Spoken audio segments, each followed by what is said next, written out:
السلام عليكم ورحمة الله وبركاته. الحمد لله نحمده ونستعينه ونستغفره ونؤمن به ونتوكل عليه ونعوذ بالله من شرور أنفسنا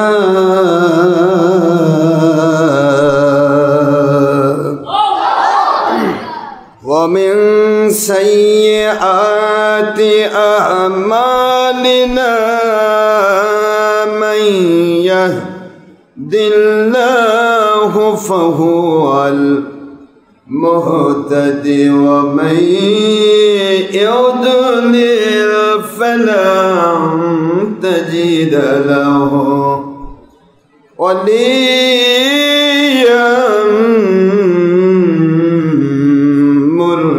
مرشدا.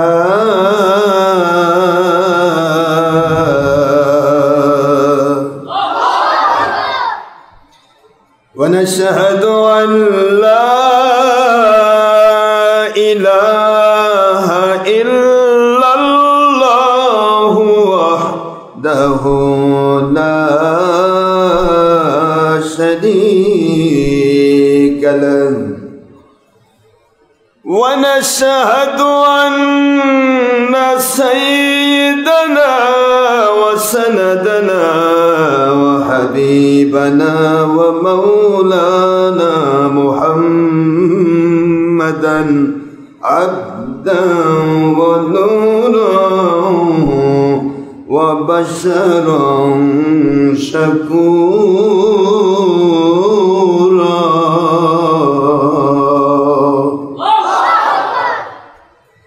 وهو رسول الأنبياء والمرسلين الذي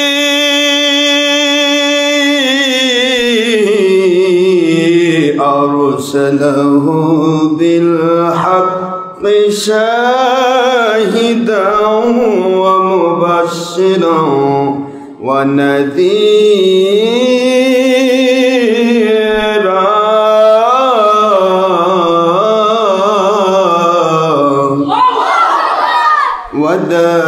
وداعيا إلى الله بإذنه وسراجا وشمسا ونورا وقمرا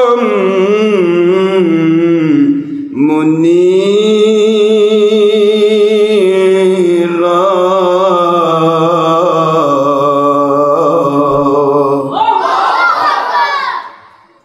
فقد قال الله تعالى في كلامه المجيد وفرقانه الحميد وبرهانه التوحيد والرسالة والولاية والخلافة والحكومة والآخرة. أعوذ بالله من الشيطان الرجيم.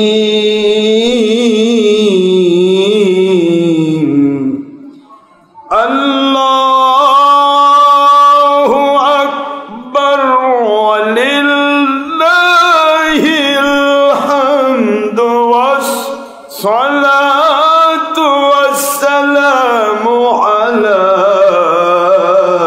رسول الله.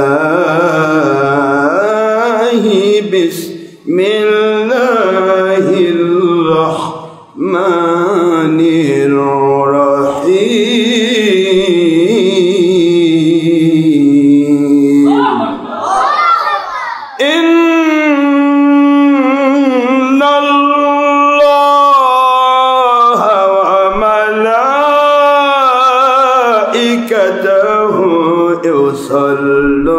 يصلون على النبي يا أيها الذين آمنوا صلوا عليه وسلموا تسليما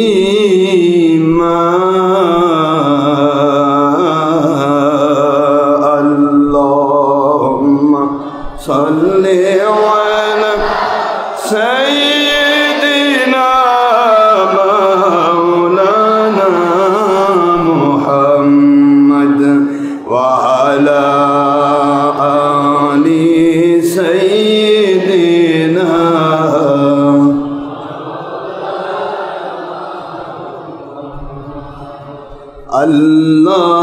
اللهم صل على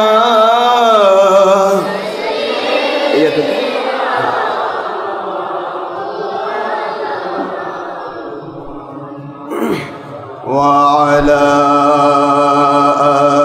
آل سيدنا مولانا محمد নবীজির শানে দরুদ ও সালামে ও মুসলিম দুশমনী কেন বুঝি না এখনো নবীজি উম্মতের মায়ায় কাঁদেন সোনার মদিনা আল্লাহুম্মা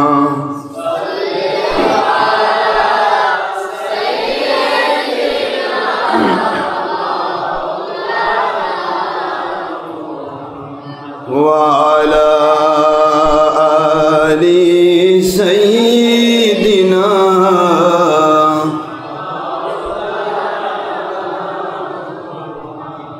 नहीं वाजों से नहीं किताबों से नहीं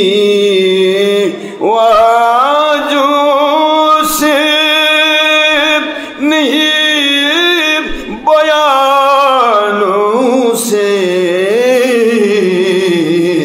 कुरान सुनना कहिए दिल पैदा होता हूँ हक्कानी ओली औलिया को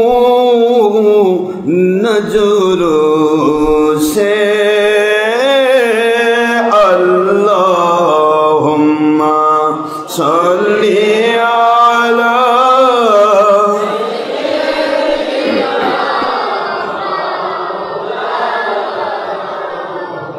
وعلى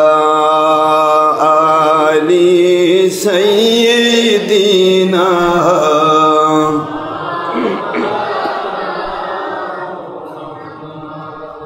আই নবীজি স্বপ্নের মাঝে দিবেন বারবার দেখা আই হাবিবি রুহানিয়াতের হালে দিবেন মোদের দেখা আই নবীজি রোজ হাসরে দিবেন মোদের দেখা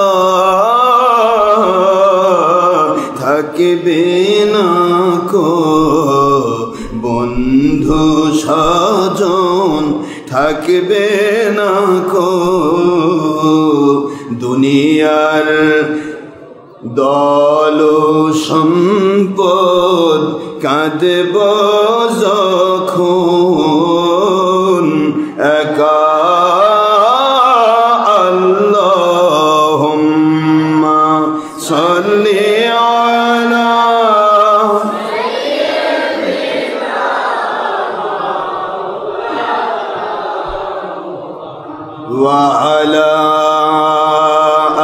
আলি সাইয়্যিদিনা।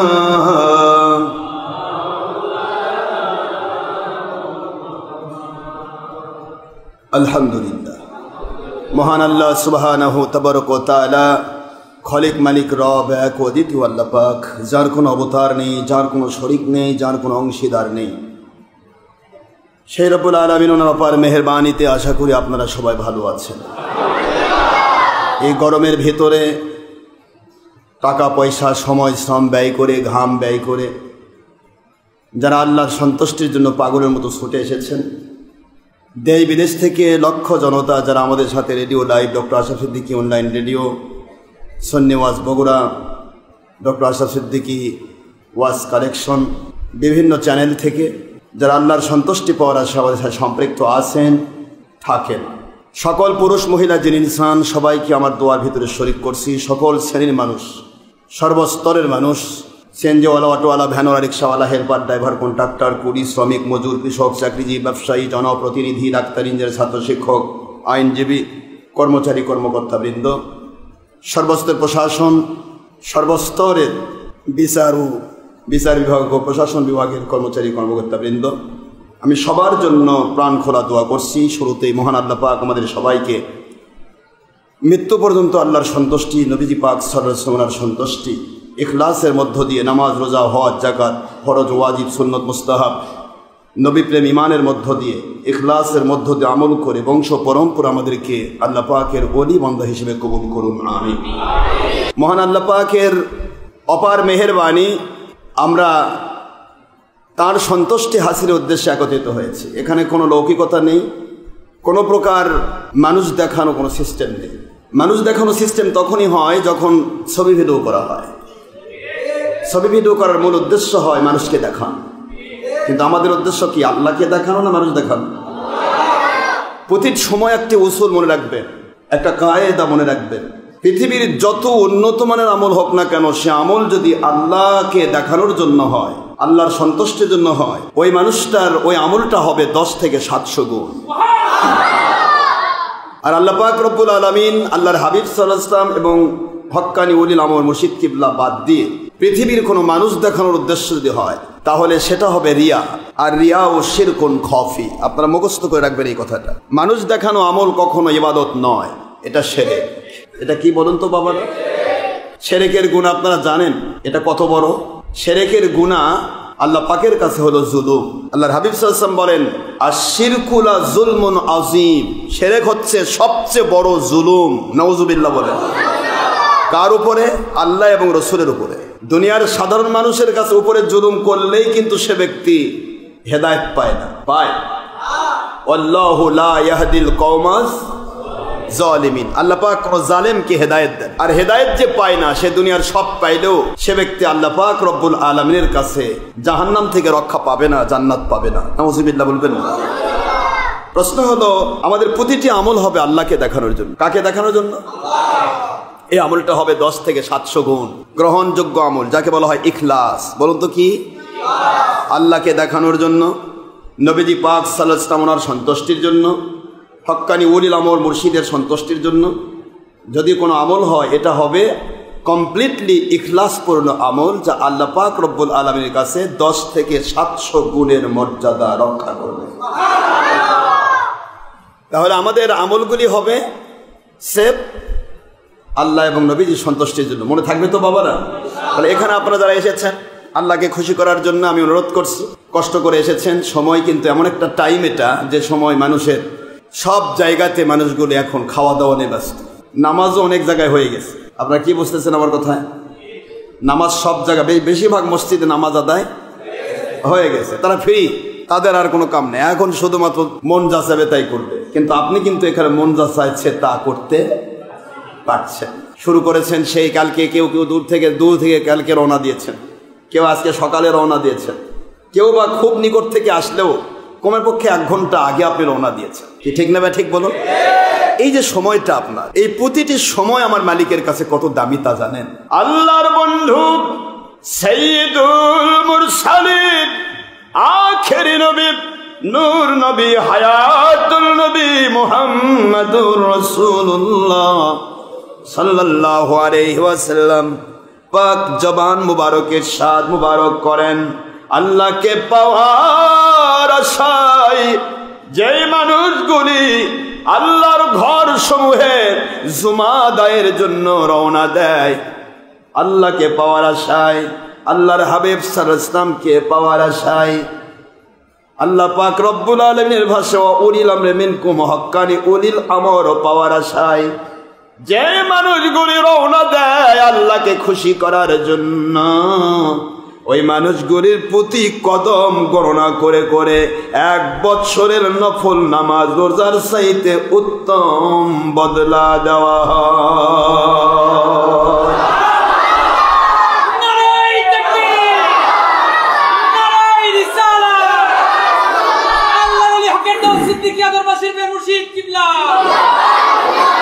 যতক্ষণ পর্যন্ত ওই বান্দাটা পর্দার অন্তরালে, ওই বান্দিটা যতক্ষণ পর্যন্ত বসে থাকবে, প্রতিটা মুহূর্ত যেন সে নামাজরত অবস্থায় আছে, কবুলযোগ্য নামাজ, এই পরিমাণ সওয়াব তাদের আমল নামায় লেখা হয়।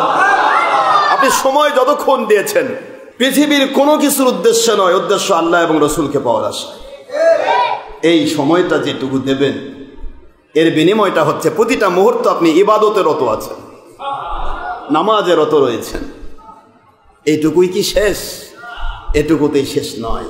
আবার হাদিস শরীফে এসেছে, আল্লাহ পাকও বলেছেন প্রতিটা সময় শ্রম অর্থের বিনিময় 10 থেকে 700 গুণ বাড়িয়ে দেওয়া হবে।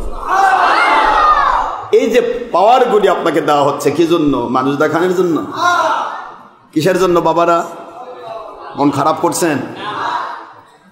শয়তান ইবলিস কিন্তু একটা প্রকাশ্য শত্রু আমাদের। সে চায় কোনো মানুষই যেন কোনো সত্য কথা শুনতে না পায়। এটা ইবলিসের কাজ, কারণ সত্য শুনলেই সে নাজাত পাবে। আর সে তো ইয়ানজি ওয়াল কিযবু ইহলিক। আপনারা সবাই জানেন সত্য মানুষকে নাজাত দেয় আর মিথ্যা মানুষকে ধ্বংস করে। আর ইবলিসের টার্গেট হলো মানুষকে ধ্বংস করা, নাজাত থেকে দূরে সরে দেওয়া। নাউজুবিল্লাহ বলে। এই জন্য যেখানেই সত্য সেখানেই কারো বাধা না থাকলেও ইবলিস শয়তানের বাধা থাকবে। আর ইবলিস শয়তান যেই হুজুরের মাথায় ভর করে থাকে ওই হুজুর বাধা দিবে। ইবলিস শয়তান যার উপর ভর করবে, ইবলিস তো একটা জিন। ইবলিস কি বলেন তো? জিন কি একা কাজ করে না কারো উপর ভর করে করে? কারো ভর করে করে না? দেখবেন কারো উপর করে অমুক গেল কেন, তালতলায় গেল কেন, তাল গাছের উপর আমি ছিলাম সে ওখানে পেশাব করলো কেন, মানে ওর মেজাজ খারাপ। তার উদ্দেশ্য হলো পেশাব করা, মূল উদ্দেশ্য নয়। উদ্দেশ্য হচ্ছে ওর কামই হলো মানুষের উপর ভর করা। এটা ইবলিসের কাজ, এটা জিনের কাজ। জিন শুধু অন্যের উপর ভর করে। এই জন্য কোনো হক্কানি ওলির দরবারে যাওয়া নিষেধ যদি করে কোনো হুজুর বা কোনো ব্যক্তি, বুঝবেন যে ও নিজে বলছে না, ওর উপর ইবলিস শয়তান ভর করছে। জিন শয়তান ভর করেছে। এখন জিন যার উপর ভর করছে সে ভালো কথা বলবে তো? সে আপনাকে সত্য থেকে দূরে সরে দেবে, মিথ্যার দিকে আপনাকে মজবুত করে লেগে দেওয়ার চেষ্টা করবে। নাউজুবিল্লাহ। এই জন্য আসুন আমরা আল্লাহকে খুশি করার জন্য এখানে এসেছি বাবারা। আমরা কারো দুশ্মন নই, পৃথিবীর কোনো ব্যক্তি বা কোনো গোষ্ঠীর আমরা দুশ্মন নই। আমরা পৃথিবীর কোনো ব্যক্তি বা গোষ্ঠীর বন্ধু নই। বন্ধু ওই ব্যক্তি যার টার্গেট আল্লাহ এবং নবীজির সন্তুষ্টি। দুশ্মন ওই ব্যক্তির যার টার্গেট আল্লাহ এবং নবীর দুশ্মনী। ও যে কেউ হোক, ও ফেরাউন হোক, নমরুদ হোক, নবীদের সাথে তার যুদ্ধ হয়েছে, আর আমরা তো নবীর গোলাম, আমাদের সাথে যুদ্ধ হতেই হবে। ঠিক না? ঠিক বলো নাকি? নবীরা যাদের সাথে যুদ্ধ করছে আমাদের সাথে বন্ধুত্ব করব? কি বলেন? বন্ধুত্ব করব তো? হ্যাঁ, তাহলে বন্ধুত্ব করব কার সাথে? যার সাথে নবীদের বন্ধুত্ব ছিল, নবী রাসূল আলাইহিস সালামের বন্ধুত্ব যাদের সাথে ছিল, ওলিয়া উলিয়ার সাথে যাদের বন্ধুত্ব ছিল, তাদের সাথে আমরা বন্ধুত্ব করলে আমরা আল্লাহ পেয়ে যাবো। জোরে বলুন আমার বাবাজিরা। মুহররমুল হারাম মাসের শেষ পর্বে আমি আপনাদেরকে এইটুকু বোঝাতে চাই, দুনিয়াতে যে কয়দিন এসেছি ইমাম হোসেন রাদিয়াল্লাহু তাআলা আনহু বুঝিয়ে দিয়েছেন, তোমার জানটা যদি চলে যায় রে, তোমার প্রাণ যদি চলে যায়, তবুও তুমি শয়তানের সাথে আপোষ করতে পারবে না, যদি তুমি আল্লাহ এবং রাসূলের পক্ষের মানুষ হও। তোমার জান চলে যেতে পারে। তোমার জান কি হোসেনের জানের চেয়ে দামি? হোসেনের তারা শিক্ষা দিলেন, তোমার জান কি হোসেনের জানের চাইতে দামি? হোসেন রাদিয়াল্লাহু আনহুর ব্যাপার আপনারা সবাই জানেন, তিনি জান্নাতের সকল পুরুষের সর্দার। আপনি কি জান্নাতের সর্দার নাকি? জান্নাতের গোলাম হওয়াটাই তো মুশকিল, সর্দার তো পরে হয়েন। তো জান্নাতের সর্দার যদি তার জীবন প্রদীপ নিভে দিতে ব্যস্ত থাকে শয়তানের সাথে আপোষ না করতে গিয়ে, তাহলে আপনি আমি কে? এটাই তিনি বুঝালেন, জান যদি দিতে হয় আমার আল্লাহর জন্য দাও, আমার নবীজির আদর্শের জন্য দাও, সত্যিকার আল্লাহওয়ালার পক্ষে দাও। আমার জান চলে গেছে, কিন্তু আমি কখনো এজিদের কাছে আপোষ করিনি। জোরে বলুন সুবহানাল্লাহ। আমি জানটা দিয়ে দিলাম। আমি জানি এরা আমাকে কি করবে, আমি মারা গেলে এরা কি করবে। আমি মারা যাওয়ার আগে তো আমার সামনে আসতে পারবে না, কিন্তু আমাকে মারতে তারা বহু চেষ্টা করবে, দূর থেকে তীর নিক্ষেপ করবে। কারণ আমার নবীজির আওলাদদের সামনে কেউ তলোয়ার নিয়ে দাঁড়াতে পারেনি। সুবহানাল্লাহ বলবেন না জোরে? 1000 তলোয়ার যদি সামনে আসে, ওই 1000 তলোয়ার হাত কেটে কেটে টুকরা হয়ে যাবে আল্লাহ নবীর আওলাদদের সামনে গেলে। সুবহানাল্লাহ বলেন জোরে? আপনারা ইতিহাস শুনেছেন, কারণ আল্লাহর নবীর আওলাদদের সাথে, হক্কানি উলিল আমর ওলি আউলিয়াদের সাথে ডাইরেক্ট আল্লাহর কুদরতি হাত কাজ করে। এটা আল্লাহর কোরআনের বাণী, এটা আল্লাহ রাব্বুল আলামিনের হাদিসে কুদসির বাণী, বুখারীর বাণী। কুনতু আইদিয়াহুল্লাতি ইয়াবতিশু বিহা, ওই হাতটা এমন এক হাত যা আমার কুদরতি হাত দিয়ে সে ধরে, তার নিজের হাত দিয়ে ধরে না। জোরে বলুন সুবহানাল্লাহ। ওই হাতে যে বায়াত হলো, ওই হাতে যে তওবা করলো, ওই হাতে যে মুসাফা করলো, ওই হাতটা যার মাথায় বেড়ে দিল, ওই হাত দিয়ে যার জন্য দোয়া করলো, ওই হাতটা আমি আল্লাহর কুদরতি হাত। এই জন্য আমি ফেরত দেই না। বুখারীতে এসেছে, আপনারা সবাই জানেন এটা। বুখারীতে এসেছে, আল্লাহ বলেন ওই বান্দা যা চায়, আজ হোক কাল হোক, মৃত্যুর পূর্বে হোক অথবা জান্নাতে হোক, আমি তা দিয়েই দেব, আমি মিস করব না। আল্লাহর ওয়াদা, লাউতি আন্নাহু, অবশ্যই আমি তাকে দেব। সেটা তার মঙ্গলের পক্ষে হলে তাৎক্ষণিক দেব, যার জন্যই দোয়া করবে, যে দোয়া করবে সেটা তার মঙ্গলের পক্ষে হলে তাৎক্ষণিক দেব, তাৎক্ষণিক মঙ্গলজনক না হলে যতদিন পর হবে সম্ভব আমি তখন দেব, না হলে মৃত্যুর পূর্বে দেব, না হলে রিজার্ভ করে রেখে ওই চাওয়াকে কেন্দ্র করে কিয়ামতের দিন পাহাড় পাহাড় নেক তার আমলনামায় দিকে তার জান্নাতের ওসিলা বানায়। আল্লাহ পাক কোন চাহিদা, ওলিদের কোন চাহিদা ফেরত দেন না। জোরে বলুন সুবহানাল্লাহ। ওলিদের কোন চাহিদা আল্লাহ ফেরত দেন না, যা চান তা আল্লাহ দিয়ে দেন। আর আল্লাহ অলিগণ কখনো অমঙ্গল কিছু চায় না। অলিগণ কি অমঙ্গল কিছু চায়? আমার বাবাজিরা, হযরত হোসেন রাদিয়াল্লাহু তাআলা আনহু, তিনি এমন এক দরজার ওলি ছিলেন, আমার নবীর আওলাদ ছিলেন, যার সামনে একটি বিশাল বড় বড় প্রতাপশালী যোদ্ধা তার সামনে গিয়ে তলোয়ার ধরবে এমন সাহস কেউ করে নাই। কেউ না, সামনে যেতে পারে নাই। যে যায় ওই ঘোড়াতে পা রেখেই তার মাথা পড়ে যায়। সুবহানাল্লাহ বলবেন না? আপনি হোসেন রাদিয়াল্লাহু আনহুর সাথে যে যোদ্ধাগুলো ছিল, বিশেষ করে আব্দুল ওয়াহাব, এই জাতীয় যে সমস্ত ইয়াগুলো, ওনার আওলাদ তখন পরে বাহিরের যে যোদ্ধাগুলো ছিল, এই যোদ্ধাগুলোর সামনেই কেউ যেতে পারেনি। ঘোড়াতে পা রয়েছে, চার সাইডে ঘোড়া নিয়ে ঘুরতেছে তার তলোয়ার নিয়ে, তলোয়ার কাছে আসার আগেই তার মাথা পড়ে যাচ্ছে। এটা সুবহানাল্লাহ বলবেন না জোরে? তলোয়ার দুইজনের হাতেই, কিন্তু তলোয়ার আসার আগে তার মাথা পড়ে শেষ। এত যোদ্ধা ছিলেন, এত পাওয়ার আমার মালিক তাদের দিয়েছিলেন। কিন্তু যখন তার মৃত্যু দিয়ে আল্লাহ পৃথিবী থেকে শহীদি মর্যাদা দিয়ে জান্নাতে পৌঁছাতে চান, সময় যখন শেষ হয়ে যায়, তখন কিন্তু সে ব্যক্তিকে আল্লাহ দুনিয়াতে আর রাখেন না। একটা পদ্ধতিতে, একটা নিয়মে তাকে পৃথিবী থেকে বিদায় হতে হবে। এই ঘটনাটা হযরতে হোসেন ঘটাই দিলেন। হোসেন রাদিয়াল্লাহু আনহু যেখানে নিজের নানাজান হযরতে রাসূল পাক সাল্লাল্লাহু আলাইহি ওয়াসাল্লামের আদর্শকে রক্ষার জন্য ইয়াজিদ বাহিনী টুপিওয়ালা, দাড়িওয়ালা, জুব্বাওয়ালা, পাগড়িওয়ালা কারো সাথে আপোষ করলেন না। সেখানে আমরা নিজের পীরের পক্ষে না হয়ে নিজের ওলি আউলিয়ার পক্ষে না হয়ে বরং বাইরের লোকের পক্ষ হয়ে ওলির সাথে বেয়াদবি করি। এরকম লোক আছে না নাই? তাহলে আমরা কি করে আল্লাহ পাবো? যেখানে নবীজির জন্য জান দিতে গিয়ে সাহাবায়ে কেরাম নিজের বাপের সাথে আপোষ করেন। এটা আপনারা জানেন না? এগুলো ইতিহাস। বাবা একটি কথা বলেছে, হযরতে আবু বকর সিদ্দিক রাদিয়াল্লাহু তাআলা আনহু, সম্ভব না আপনারা জানেন, আবু বকর ইবনে আবি কুহফা, তার বাবার নাম ছিল আবু কুহফা। তাই আবু কুহফা ওনার পক্ষ থেকে নবীজির দরবারে নালিশ গেল। খুব খেয়াল করেন, ওনার পক্ষ থেকে নবীজির দরবারে নালিশ গেল যে আপনার আবু বকর এত নিরীহ প্রকৃতির মানুষ, পৃথিবীর প্রতিটা মানুষ জানে আবু বকরের স্বভাব হলো সবচাইতে নম্র ভদ্র স্বভাব। যেটা বলুন সুবহানাল্লাহ। তার মতো নম্র ভদ্র এত নীরব শ্রেণীর মানুষ সাহাবায়ে কেরামদের ভিতরে আর কেউ ছিল না। এত নীরব সাহাবায়ে কেরাম সবাই ভদ্র, সকলেই চরিত্রবান, কিন্তু এক একজনের আল্লাহ পাক একটা বৈশিষ্ট্য দিয়েছে। ওমরের বৈশিষ্ট্য জালালি তবিয়ত, বিভিন্ন সাহাবীর বিভিন্ন বৈশিষ্ট্য ছিল, কিন্তু হযরত আবু বকর সিদ্দিক রাদিয়াল্লাহু আনহু আর ওসমান গনি রাদিয়াল্লাহু আনহু, এই দুইজন ব্যক্তি ছিলেন এত নীরব প্রকৃতি, কেউ যদি মেরে যায় তবু তার দিকে তাকায় বলে, ভাই আপনার হাতে কি ব্যথা পাইছে? এটা কেমন মানুষ বলেন তো? আপনারা কেমন কথা বুঝতেছেন? একজন চর মারলো, আঘাত করলো, তারপরেও বলতেছে ভাই আপনার হাতে ব্যথা পাননি তো? আপনি পারবেন?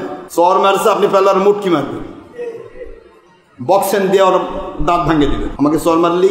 এটা হলো হক্কানি ওলিদের সিফত। সেটা বলুন সুবহানাল্লাহ। হযরত আবু বকর রাদিয়াল্লাহু তাআলা আনহু একদিন, খেয়াল করেন কোন প্রকৃতির মানুষ, সিদ্দিকে আকবর রাদিয়াল্লাহু তাআলা আনহু কোন প্রকৃতির মানুষ ছিলেন, কোন ধরনের মানুষ ছিলেন?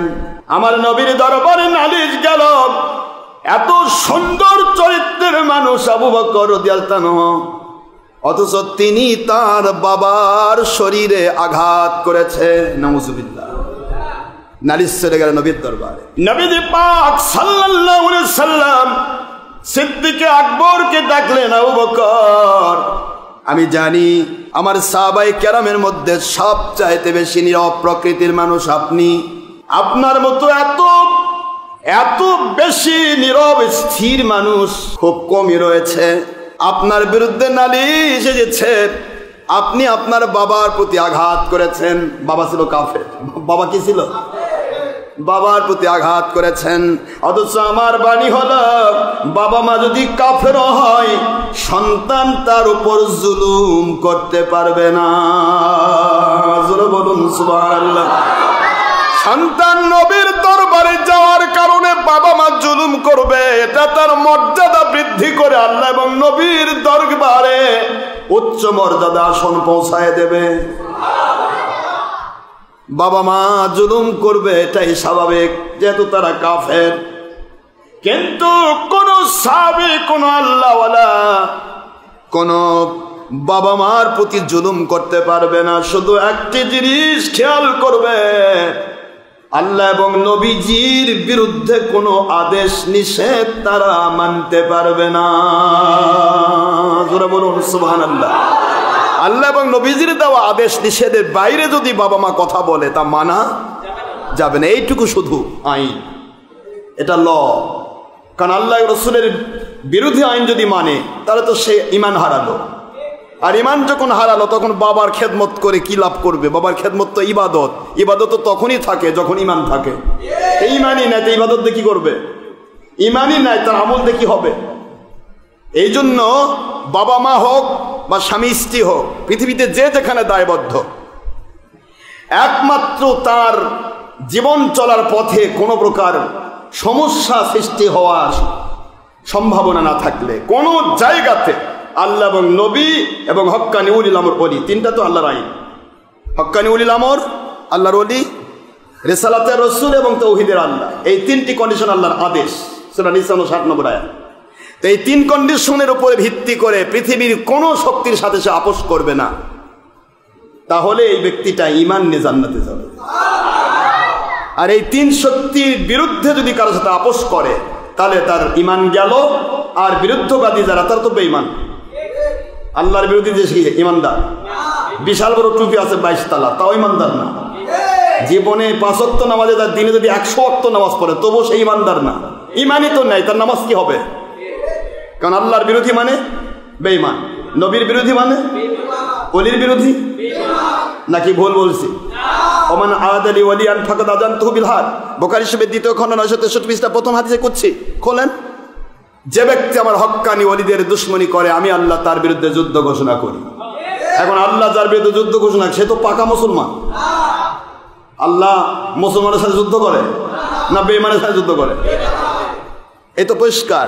তাহলে তাওহীদ, রিসালাত, বেলায়াত, আল্লাহ, আল্লাহ রসুল এবং হক্কানি উলিল আমর ওলিয়া উলিয়া যারা কোরআন সুন্নাহ ইজমা কিয়াসের ভিত্তিতে চলবে, ইচ্ছা করে হারাম কাজ করবে না, শুধু ঘুষ জেনা ব্যভিচার চুরি ডাকাতি খুন খারাপি দেশের ক্ষতি জাতির ক্ষতি ইসলামের ক্ষতি জঙ্গিপনা সন্ত্রাসীপনা মানুষ খুন ইয়াবা গাঁজা হেরোইন মাদক দ্রব্য বিড়ি সিগারেট গুল তামাক নেশাদ্রব্য মহিলা পুরুষ বেপর্দা হওয়া পরনারী পরপুরুষ একাকার হওয়া গান বাজনা করা ছবি ভর্তি ভিডিও টিভি করা মহিলার মধ্যে প্রজেক্টর দিয়ে নিজের চেহারা তুলে ধরে দাউস হওয়া এরপরে আপনার চুলদাড়িতে কলপ লাগানো নেল পালিশ লাগানো হিংসা বিদ্বেষ অহংকার লোভ মিথ্যাচার বেয়াদবি এবং মানুষ দেখানো আমল রিয়া জুলুম এ সমস্ত শয়তানের বদগুণ এগুলি বাদ দিয়ে যদি কেউ ওলি হয় এই ওলির দুশমনি করা মানে সে বেঈমান। আমার কথা কি বুঝতে পারেন নাই? এই ওলির দুশমনি মানে কি? সে বেঈমান, কোরআন সুন্নাহ বিরোধী। সে নামাজ রোজা হজ যাকাত ফরজ ওয়াজিব সুন্নাত মুস্তাহাব ঈমান আমল ইখলাসের সাথে যে আদায় করে এ ধরনের কোন হক্কানি ওলির আমল ওলি আউলিয়ার দুশমন মানে সে বেঈমান। এটা আল্লাহ আইন করেছেন।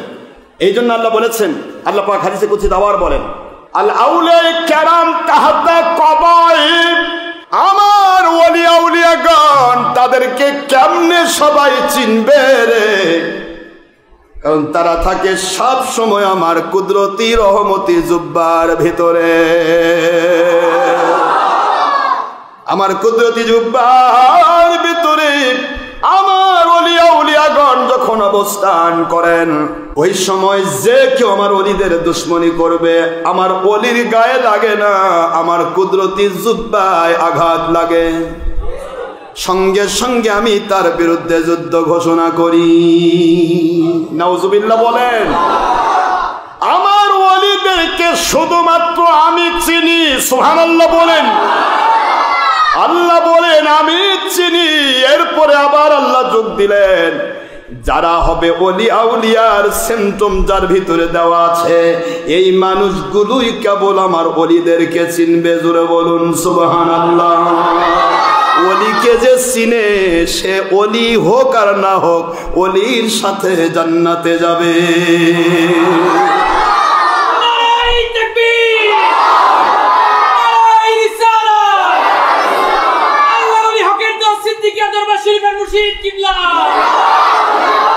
এই কথা বুঝাতে গিয়ে আল্লাহ রাব্বুল আলামিন বলেন আমার ওলিদেরকে কেবল আমি চিনি।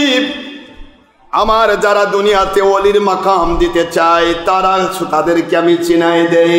মাইয়াহদিল্লাহু ফাহুয়াল মুহতাদি ওয়া মাইয়ুদলিল ফালান তাজিদ লাহু ওয়ালিয়াম মুরশিদা।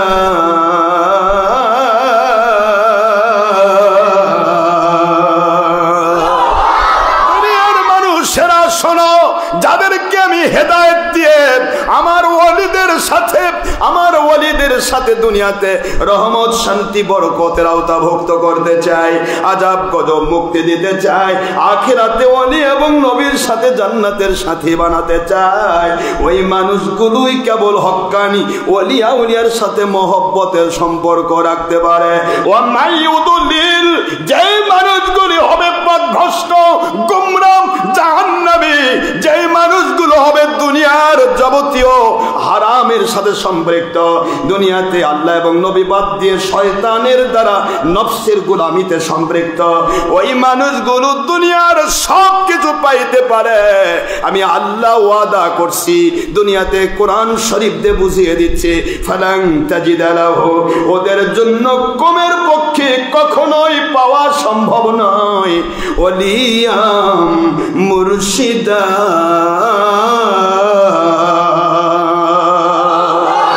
তাদের জন্য ওলি মুর্শিদ খুঁজে পাওয়া সম্ভব নয়। আর যে হক্কানি ওলি মুর্শিদ খুঁজে পাইল না, ও কেমন করে চিনবে? এই জন্য আল্লাহ বলেন, যাদেরকে আমি ওলি বানায় জান্নাতে ঢুকাতে চাই, নবীর সাথে বানাতে চাই, ওরাই কেবল আমার ওলিদেরকে চিনবে। জোরে বলুন সুবহানাল্লাহ। এটা ভিক্ষুক না বাদশা, এটা ফকির না মিসকিন, এটা কালু মিয়া না ধনু মিয়া, এটা মহিলা না পুরুষ, এটা কর্মচারী না কর্মকর্তা, এটা কে কি করে, পুরুষ না মহিলা, কিছুই দেখা হবে না। আল্লাহ বলেন, যেই মানুষগুলি ওলির মাকাম পেয়ে আমার জান্নাতে আসতে পারবে, ওই মানুষগুলো এবং আমি শুধু দুনিয়ার ওলিদেরকে চিনি। জোরে বলুন সুবহানাল্লাহ। ওলিদেরকে সবাই চিনবে না বাবা। যে যাকে চিনে তার কদর সে বোঝে। ডিসি কে যে চিনে, সে মাছ বাজারে ডিসি দেখলেও যাই বলবে, স্যার আসসালামু আলাইকুম, স্যার কেমন আছে। এটা মাছের বাজার হতে পারে, কিন্তু স্যারটা হলো ডিসি। আর যে চিনে না, ওর সাইড দিয়ে ঘেঁষে যাবে, সরেন তো আমি মাছ কিনবো। কথা বলেন না কেন? আমার কথা কি বুঝতেছেন? আমার কথা বুঝে আসতেছে তো? একটা ডিসিতেই বুঝালাম, ডিস্ট্রিক্ট কমিশনার, একটা ডিস্ট্রিক্টের কমিশনার। আর ওলি তো সারা জগৎ মিলে হয়। ওলিরা হয় সূর্য, নয়তোবা কমের পক্ষে একটা চাঁদ।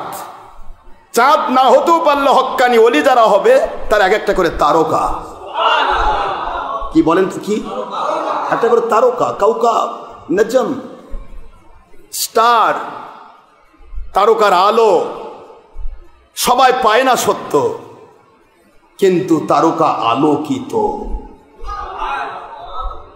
ছোট মানের ওলি হলেও তার আলো সবাই হয়তো হেদায়েত আলো পায় না, কিন্তু সে আল্লাহ পাকের দয়া দিয়ে নবীজির ওসিলায়, হক্কানি উলিল আমর ওলিদের ওসিলায় সে পরিপূর্ণ মাথা থেকে পা পর্যন্ত, তার অন্তর, তার কল্ব, তার রূহ, তার শের, তার খফি, তার আকবা, তার আব, আতশ, খাক, বাদ, পুরা 10 লতিফা আলোকিত। সুবহানাল্লাহ বলেন জোরে। এই জন্য হক্কানি ওলি 3 প্রকার হয়। এক প্রকার সূর্যের মতো, সারা পৃথিবী তার হেদায়েতের আলো পাবে। সারা জগৎ মিলে সূর্যের দুশ্মনী করলেও সূর্যের কিছু হবে না, বরং তাই চান্দি ফেলে যাবে। এটা সূর্যের মতো এক শ্রেণীর ওলি, যার দ্বারা সারা পৃথিবীর মানুষ কম বেশি আলো পাবে, হেদায়েতের আলো পেয়ে ধন্য হবে। আর দুশ্মনী করবে যারা চামচিকা, যারা সূর্যের তেজ সহ্য করতে পারে না, এরা দুশ্মনী করবে। এরা দিনের বেলা রুকে থাকবে, রাতের বেলা বের হয়ে কারেন্টের তারের মধ্যে ঝুল খাবে। চামচিকা। আরেক শ্রেণী আছে, দিনের বেলা হয়তো আলো দিতে পারে না, অর্থাৎ বাতিল 72 ফেরকার কোণঠাসা অত্যাচারে কিছু ওলি আছে, তারা প্রকাশ দিতে পারে না নিজেকে, কিন্তু রাতের অন্ধকারে অসংখ্য মানুষ তার কাছে আলোকিত হয়। এটার নাম চাঁদ। এই চাঁদের মতো কিছু ওলি আছেন, যে ওলিগুলি ভালো করে ওয়াজ করতে পারেন না, ভালো করে মানুষকে জলদ গম্ভীর কণ্ঠে, জালালি মেজাজে, জালালি তবিয়তে বাতিলের বিরুদ্ধে হুঙ্কার দিয়ে কথা বলতে পারেন না। কিন্তু চাঁদের আলো যেরকম একেবারে স্নিগ্ধ কোমল, এই স্নিগ্ধ কোমলতার মধ্য দিয়ে চাঁদ যেরকম সারা রাত ধরে সারা পৃথিবীকে আলো দেয়, ওই শ্রেণীর ওলিরা শিখ সেইভাবে সারা পৃথিবীর অনেক মানুষকে আলো দিয়ে থাকে, হেদায়েতের আলো দিয়ে থাকে।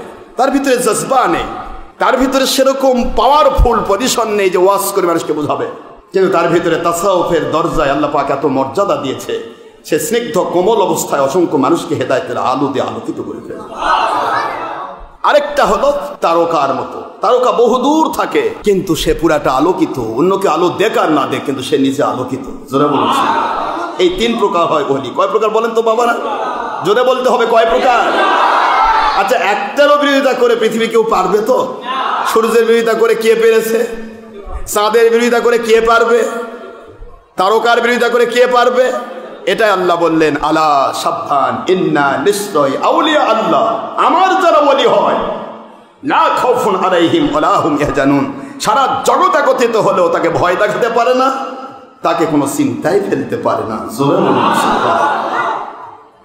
আমার আব্বা জানেন এই কথা বুঝাতে গিয়ে রব্বুল আলামিন বলেন, আমার ওলিদেরকে আমি কেমন চিনি?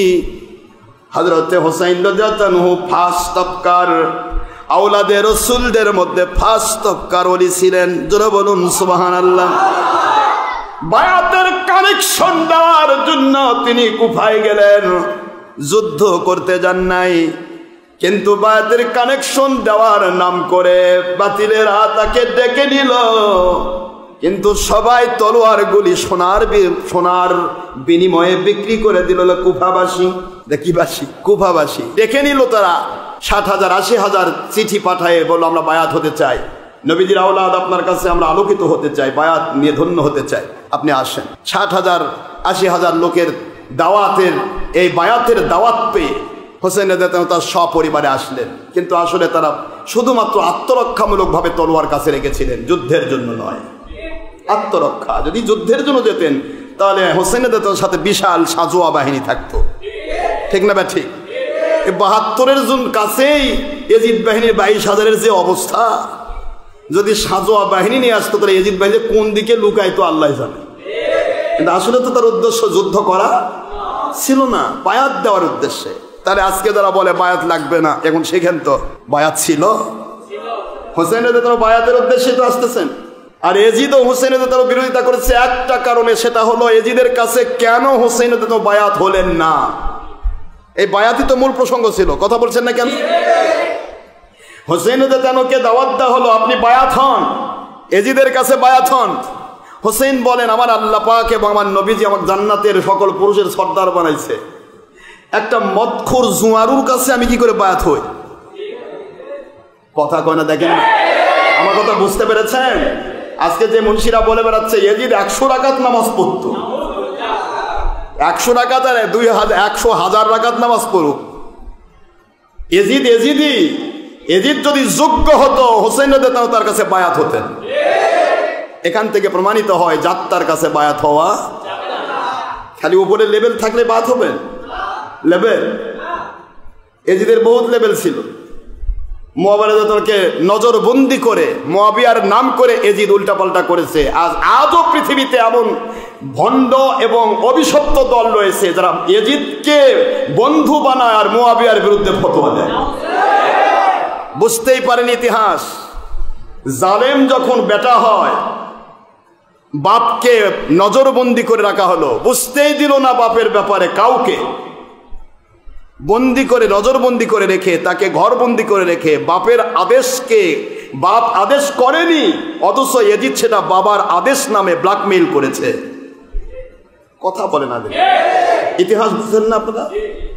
আজকেও পৃথিবীতে অনেক লোক আছে যে এজিদ একটু পাওয়ার দিছে হযরত মুআবিয়া রাদিয়াল্লাহু আনহু, সুতরাং মুআবিয়া রাদিয়াল্লাহু আনহু নাউযুবিল্লাহ বিশ্বাসঘাতক, আস্তাগফিরুল্লাহ।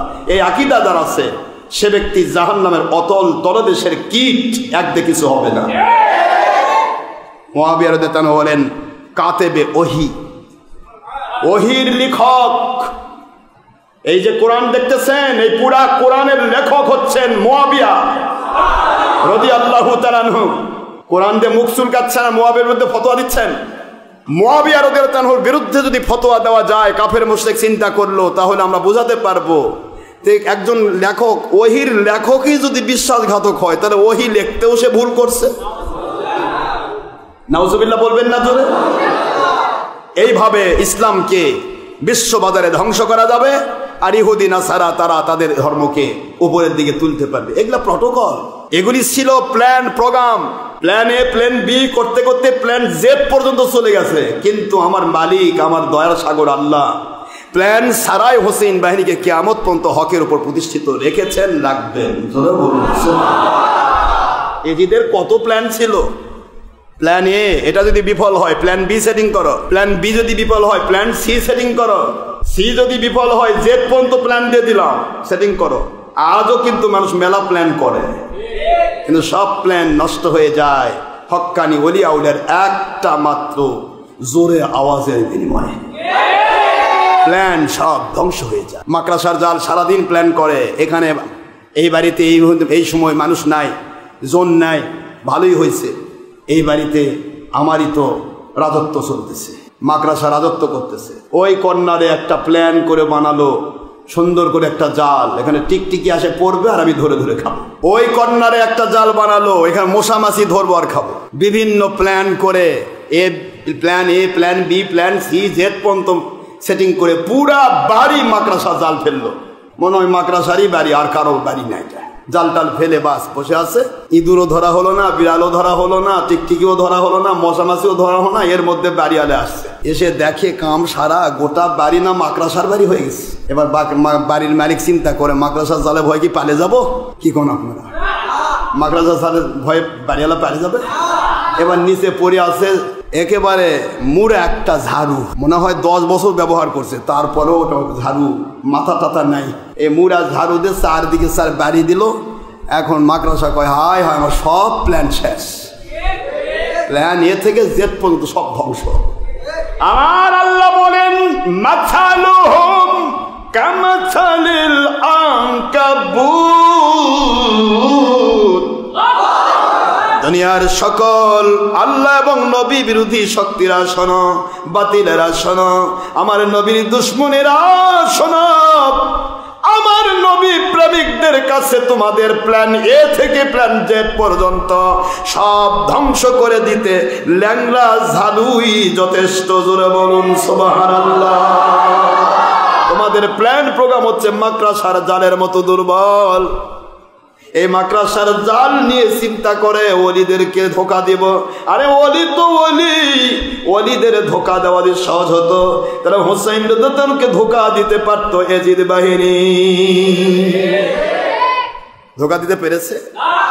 তাকে বলেছে মন্ত্রী পদ দিব, এ পদ দিব, সে পদ দিব, আপনি আলিশান ভাবে আপনার জায়গায় বসে আপনি বায়াত দিতে পারবেন, কোনো সমস্যা নেই, শুধু আমার কাছে বায়াত হন।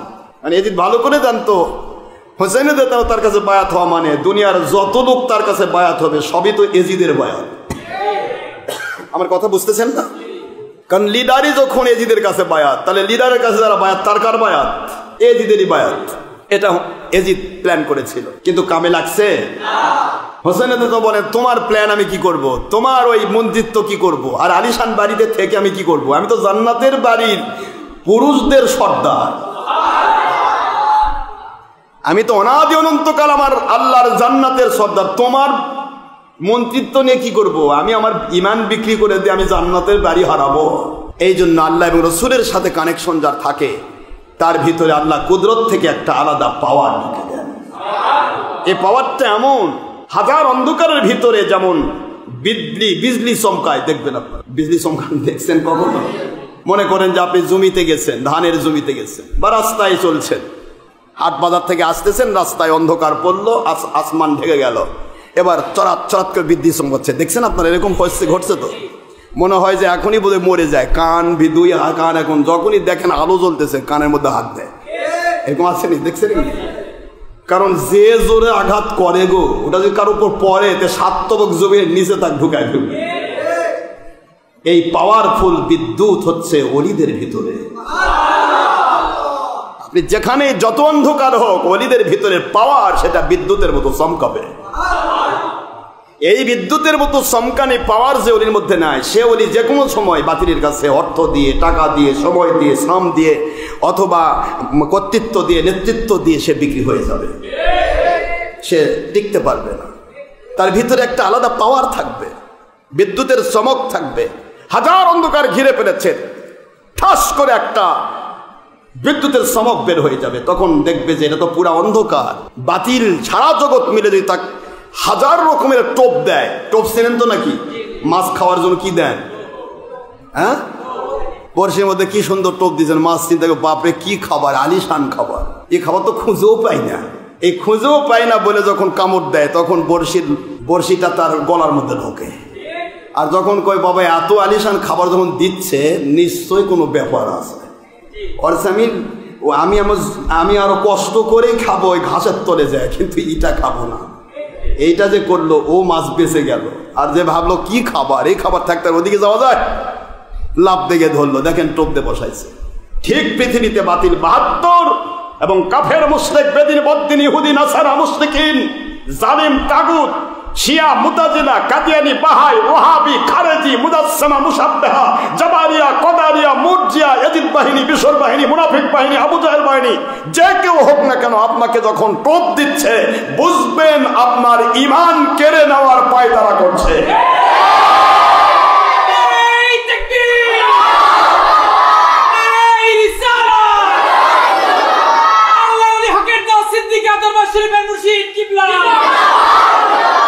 আপনার ঈমান কেড়ে নেবে, আপনাকে উপরে লেভেল দেখাবে। 100 কোটি টাকা পাবেন, মসজিদ বানাবেন, 100 কোটি টাকাতে প্রতি মাসে 1 কোটি টাকা করে আপনি ব্যাংকে রাখলেও তাও ব্যাংকে সুদও হয় না। যদি ইসলামী ব্যাংকে রাখেন তো সুদ লাগবে না, আপনি প্রতি মাসে 1 লাখ টাকা করে এমনিই পাবেন। কি করেন আপনারা?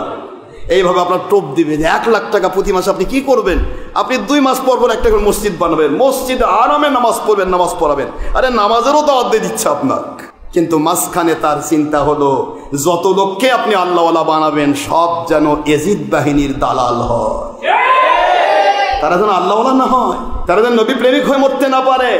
আর এজিদ বাহিনীর দালাল মানে ইহুদি নাসারার দালাল, বাতিল কোম্পানির দালাল মানে আল্লাহ নবীর দুশ্মন। মন খারাপ হয়ে যাচ্ছে আপনাদের?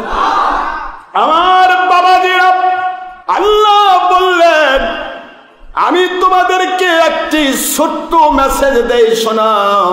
কিয়ামতের দিন এক শ্রেণীর মানুষ জাহান্নামী হয়ে যাবে।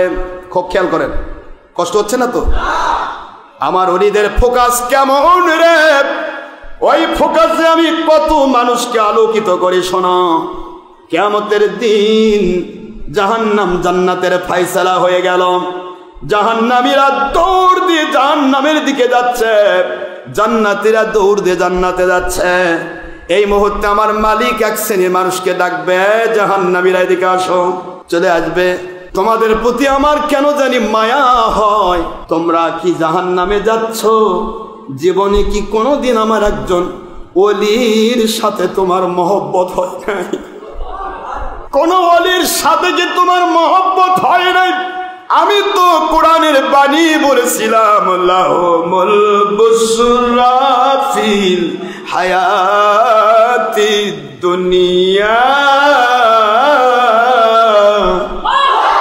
ওয়া ফিল আখিরা লা তাবদীলা লিকালিমাতিল্লাহ।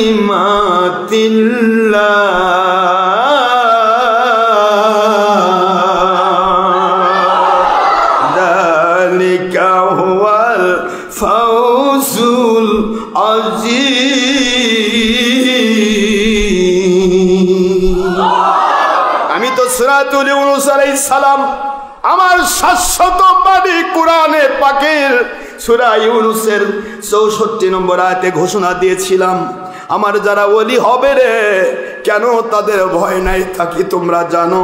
কেন তাদের চিন্তা নাই তা কি তোমরা জানো? আমি মালিক হয়ে বলছি তাদের ভয় নাই, কারণ দুনিয়াতেও তাদের জন্য সুসংবাদ, আখিরাতেও তাদের জন্য সুসংবাদ।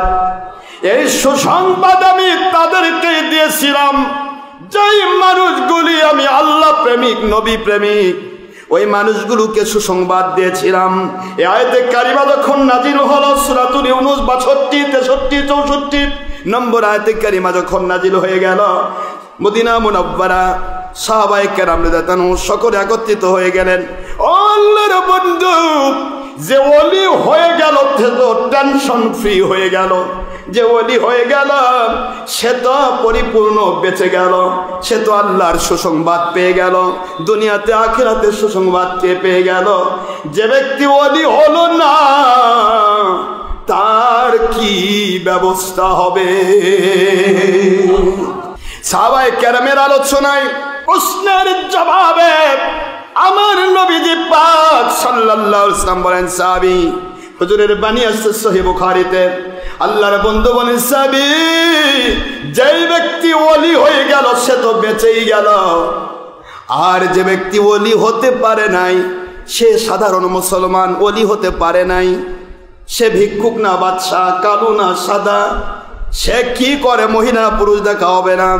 আল মারউ মা মান আহাব্বা, পৃথিবীতে যার সাথে যার আল্লাহর জন্য মহব্বত হবে রে, তার সাথে তার হাসর হবে, তার সাথে তার হাসর হবে। সহিহ বুখারীর ইবারত, তার সাথেই তার হাসুর হবে। আর হাসুরে তাকে এক জায়গায় তোলা হবে। চিটা ধান ধানের সাথে মিললে ধান আর চিটার চেহার একরকম, ধানের ভিতরে চাল আছে, চিটার মধ্যে চাল নাই। কথা বলেন না কেন? কিন্তু চেহারাটা তো একরকম। কথা বলেন, চেহারা কিরকম? আপনি একজন অলিকে ভালোবাসেন, অলির সাথে আপনার চেহারা মিলে যাবে। অলি দাড়ি রেখেছে, আপনার দাড়ি উঠে যাবে। অলি সুন্নতি জামা পরেছে, আপনার সুন্নতি জামা উঠে যাবে। অলি সুন্নতি টুপি পরেছে, সুন্নতি টুপি উঠে যাবে। আরে বেটা, আপনি অলি হন নাই তো কি হচ্ছে? আপনি তো সিটা ধান হলেও কিয়ামতে ধানের সাথে হাসর হবে। দুনিয়াতে চিটা ধান ধানের সাথে মিললে যেমন এক বাজারে এক দোকানে একই বাজারে একই দামে বিক্রি হয়ে যায়, আল্লাহ বলেন আলমারউ মা মান আহাব্বা, পৃথিবীতে যার সাথে যার আল্লাহর জন্য ভালোবাসা হয়, মহব্বত হয়, তার সাথে তার হাসর হবে, তার চেহারা মিলে যাবে। এই জন্য আমার ওলিদের সাথে যারা, আমি ওলিদের সাথে ওই সিটা ধান মার্কা মানুষগুলোকে আমার ওলি নামক ধানের সাথে এক বাজারে এক দোকানে নবীজির জান্নাতুল ফেরদৌসে আমি বিক্রি করে দিব।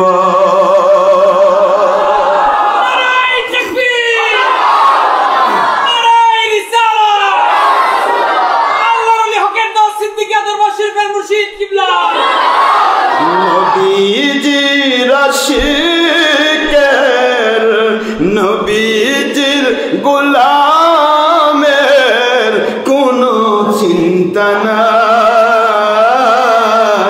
চল নবীজির জান্নাতে মদিনাতে যাই, চল নবীজির মদিনাতে যাই, মদিনাতে কান্দেন নবী, মদিনাতে উম্মতের মায়ায়, চল নবীজির জান্নাতে মদিনাতে যাই, চল নবীজির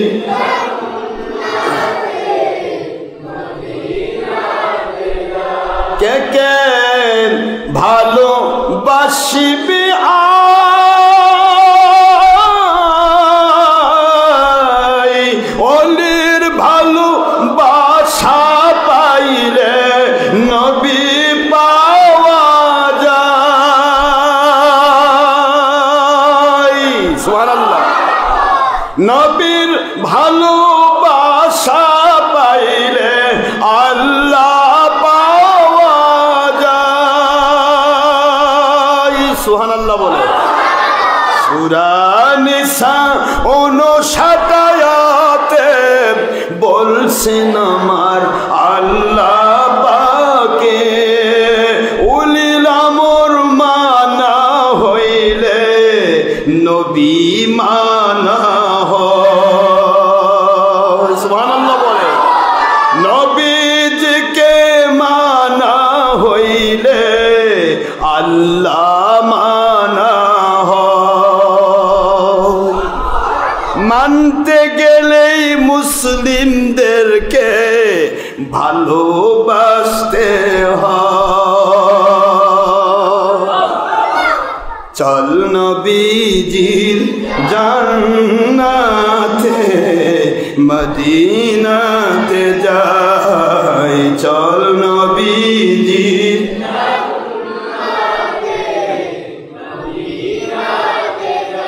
কে কে ওলি হবি আয়, ওলির সাথে হইলে তারা ওলি হয়ে যায়। সুবহানাল্লাহ বলুন। সূরা তাওবা ১১৯ আয়াতে বলছেন আমার আল্লাহ পাকি, বুখারী শরীফ সহিহ হাদিসে বলছেন আমার পাকে ওলির সাথে হইলে তারা ওলি হয়ে যায়। ওলির সাথে হইলে তারা ওলির সাথে রহমত পেয়ে যায়। ওলির সাথে হইলে তারা ওলির সাথে জান্নাতি হয়ে যায়।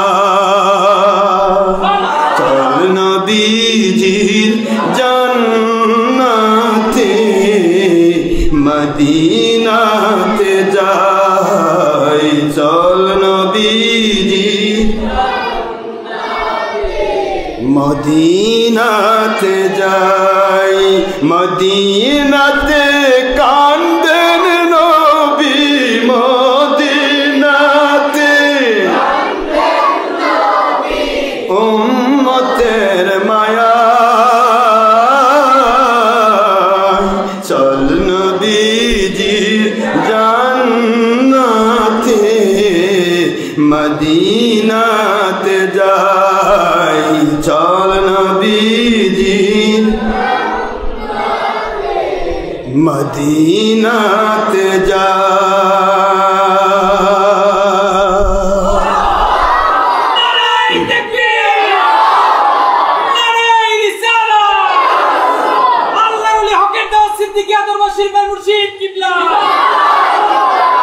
আমার বাবারা, কষ্ট হচ্ছে আপনাদের? সময়, আমরা এখনই নামাজের দিকে যাব, টেনশন নেই। আমরা নামাজের টাইমটা শুধু নেব নবীজির বুখারীর সেই হাদিস, আবরিদু ফাইনাল হাররাতা ইয়াতি মিন ফাহিল জাহান্নাম। পৃথিবীর কে কি করলো দেখার টাইম নেই, নবীজি যা বলেছেন তা করতে হবে। হুজুর সাল্লাল্লাহু আলাইহি ওয়াসাল্লাম বলেছেন, তোমরা জোহর এবং জোহরের নামাজের টাইমটা ওই সময় পড়ো যে সময় সূর্যের তেজ কমে ঠান্ডা হয়ে যায়। আপনারা বলুন তো, সূর্যের তেজ কমে কখন? বলেন, কথা বলেন। সূর্যের তেজ কমে কখন? এটা সহিহ বুখারীর ইবারত, আওকাতিস সালাত অধ্যায় খুলুন, পেয়ে যাবেন। আবরিদু, বারদুন মানে ঠান্ডা, আবরিদু আমরের সেগা, আবরিদু ঠান্ডা করে দাও। জোহর জুমার নামাজটা যখন তুমি পড়বে তখন তুমি সূর্যের তেজকে ঠান্ডা করে দাও। সূর্যের তেজ আমরা ঠান্ডা করব না, আল্লাহ করবে? আল্লাহ যখন ঠান্ডা করে তখন তুমি জোহর জুমা পড়ো, সুবহানাল্লাহ বলো। এই সহিহ বুখারীর ইবারত। ইটস মাই ওপেন চ্যালেঞ্জ, পৃথিবীর কোনো বাতিল 72 কোম্পানি মুন্সি যদি কয় যে 3টার পর নামাজ হয় না, ওটা নবীর বুখারীর হাদিস অস্বীকারী, পাকা বেঈমান। এটা মুমিন নয়, এটা মুসলমান নয়। এই বেঈমানকে ডাক দিবেন আমার সামনে, বুখারী খুলে ওর বাপের বাড়ির থেকে বুখারী নিয়ে আসবো, আমার বাড়ির নয়। খুলে ওকে বের করে দেখাবো তুই মুসলমান না। এই বেঈমানরা মানুষকে ধোকা দেয়, নামাজের সময় পার হয়ে গেল। বেঈমান জানে বেশি, নবী জানে নাই। এই বেঈমান নবীর চেয়েও বড় র্যাঙ্ক। এই জন্য আমার কাজ হলো যাবতীয় বাতিল 72 ফেরকার মুন্সিদের 2 নবীর বিরুদ্ধে নবীজির পক্ষে অবস্থান নেওয়া। এই জন্য ইচ্ছে করে আমি 3টার পর নামাজ পড়াই। কথা বলবে দেখে কি বলেন? ইচ্ছা করে। কারণ 72 ফিরকা যেটা করে ভণ্ডামি, সেই ভণ্ডামির বিরোধিতা করাই হলো নবীজির মহব্বত। তাদের কথার দলিল নেই, তারা উল্টা বলবে আপনার সামনে, আর আমাদের কথা দলিল আছে, আমরা তার সামনে বলবো, তাকে বেঈমান প্রমাণ করবো ইনশাআল্লাহ। অহংকার নয়, হিংসা নয়, আল্লাহর নবীকে প্রাধান্য দেওয়ার জন্য কথা বলছি। কথাগুলি অনেক দূর চলে গেল। আপনারা হয়তো ভাবতেছেন আবু বকরের কি হলো, মনে আছে আপনাদের? সিদ্দিক আকবর রাদিয়াল্লাহু তাআলা আনহুর ব্যাপারে নালিশ গেছে আমার নবীজির কাছে, মনে আছে না?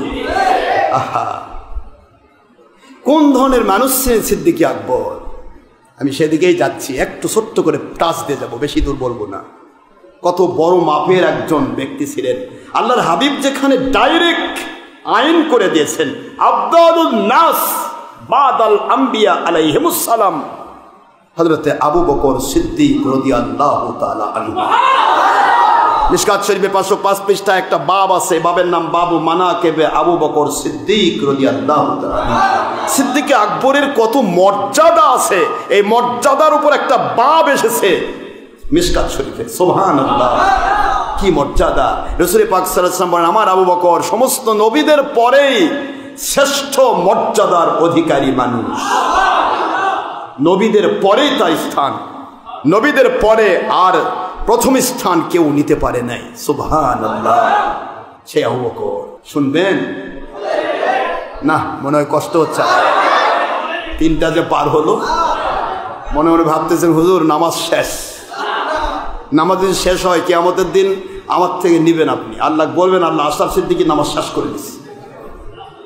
আর যদি নামাজের জন্য এর জন্য প্রতি ঘন্টার বিনিময়ে 700 ঘন্টার সওয়াব পান, সেটা আমাকে দিয়ে দিন। দিবেন তো? তখন বলবেন হুজুর এখন বুঝতেছি আপনার কথা মতো চলে যে কি মজা। রেজাল্টের সময় বুঝবেন, রেজাল্টের আগে না। রেজাল্টের আগে হলে ঢুকেছে, হলের মধ্যে হল গার্ড কিছু শিক্ষক থাকে, মন দিবেন, কষ্ট হচ্ছে। হল গার্ড কিছু শিক্ষক আছে, ওই শিক্ষকদের মধ্যে পরীক্ষা দেওয়ার সময় ছাত্ররা বেশি খুশি হয় ওই সে হয়ে গেছে যে শিক্ষক নকল করার সুযোগ দেয়। নকল করার সুযোগ দেয়। স্যার কিছু কিছু আছে গ্রাম এলাকায়, এই নকলের ঠেলায় আমি শহরে আসছি, বস্তা বস্তা নকল স্যারেরা সাপ্লাই দেয়। চোরে তো মানুষকে চোর বানায়। আমরা ছোটকাল থেকে জীবনে কোনোদিন একটা সাদা একটা পেজ বা একটা সাদা পেজও পকেটে রাখিনি। ও মানসিকতাই নাই, কেতাব পড়বো, পরীক্ষা দেব, পাস করাবেন না ফেল করবেন না স্ট্যান্ড করাবে, ও আমার মালিক করবে, তুমি কে? আলহামদুলিল্লাহ আমরা প্রতিষ্ঠান করেছি, সারা বাংলার মধ্যে 20-এর মধ্যে 4 নম্বর ছিলাম। প্রশ্ন হলো আমরা কোনোদিন এটা বুঝতাম না, নকল দেখলেই মেজাজ খারাপ হয়। আর যখন স্যারেরা নকলের পক্ষে ওকালতি করে, ওই স্যারকে মনে হয় যে এটা যে সুর কেন দায়িত্ব পাইছে, এরকম মনে হয়। আর যারা নকলবাজ ছাত্র তারা কয় এই স্যার না থাকলে আমি পাশই করা পারতাম না। কথা বলে কি বলেন না কেন? তাহলে বোঝেন নকলবাজ শিক্ষক কার কাছে প্রিয়? নকলবাজ ছাত্রের কাছে। আর নকলের বিরোধী শিক্ষক কার কাছে প্রিয়? যারা নকল ছাড়া ছাত্র। এখন আপনি বোঝেন এই পৃথিবীতে বাতিল 72 আপনাকে সুবিধা দিচ্ছে, আসো ছবি করো, ভিডিও করো, টিভি করো, নকল করো, আল্লাহ পাস করে দিবে। আসো মহিলা পুরুষ ব্যাপারটা হও, গান বাজনা করো, পীরের বিরোধিতা করো, অলির বিরোধিতা করো, মিলাদের বিরুদ্ধে যাও। মিলাদ পড়লে মেলা সময় লাগে, কেন সময় নষ্ট করবা? ওই সময় চায়ের দোকান বসে চা খাওয়া, টিভি দেখো। কথা বলেন নাকি? কি সুযোগ নকলের! একই তো, পৃথিবীটাও তো একটা পরীক্ষার ক্ষেত্র চলছে। পৃথিবীটা কিসের ক্ষেত্র? কষ্ট হচ্ছে আপনাদের? আল্লাহ নিজে বলছেন, আল্লাহ পাক নিজে ঘোষণা দিয়েছেন, আল্লাযী খলাকাল মাউতা ওয়াল হায়াতা লিয়াবলুয়াকুম আইয়ুকুম আহসানু আমালা।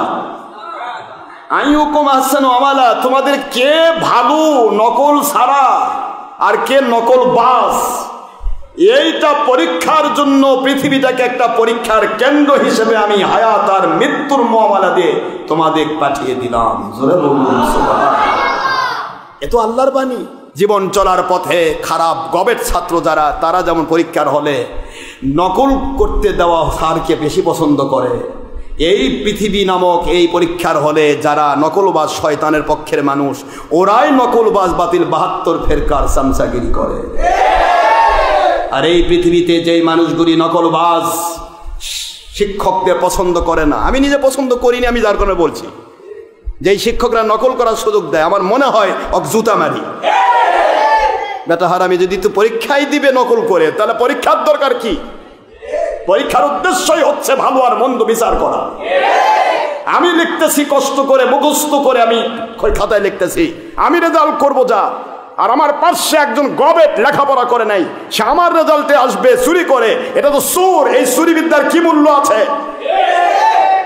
কি পরীক্ষা হলো এটা? এই জন্য আমি শিক্ষকদেরকে বলছি, শিক্ষক আদর্শবান শিক্ষক হন, চোর হন না।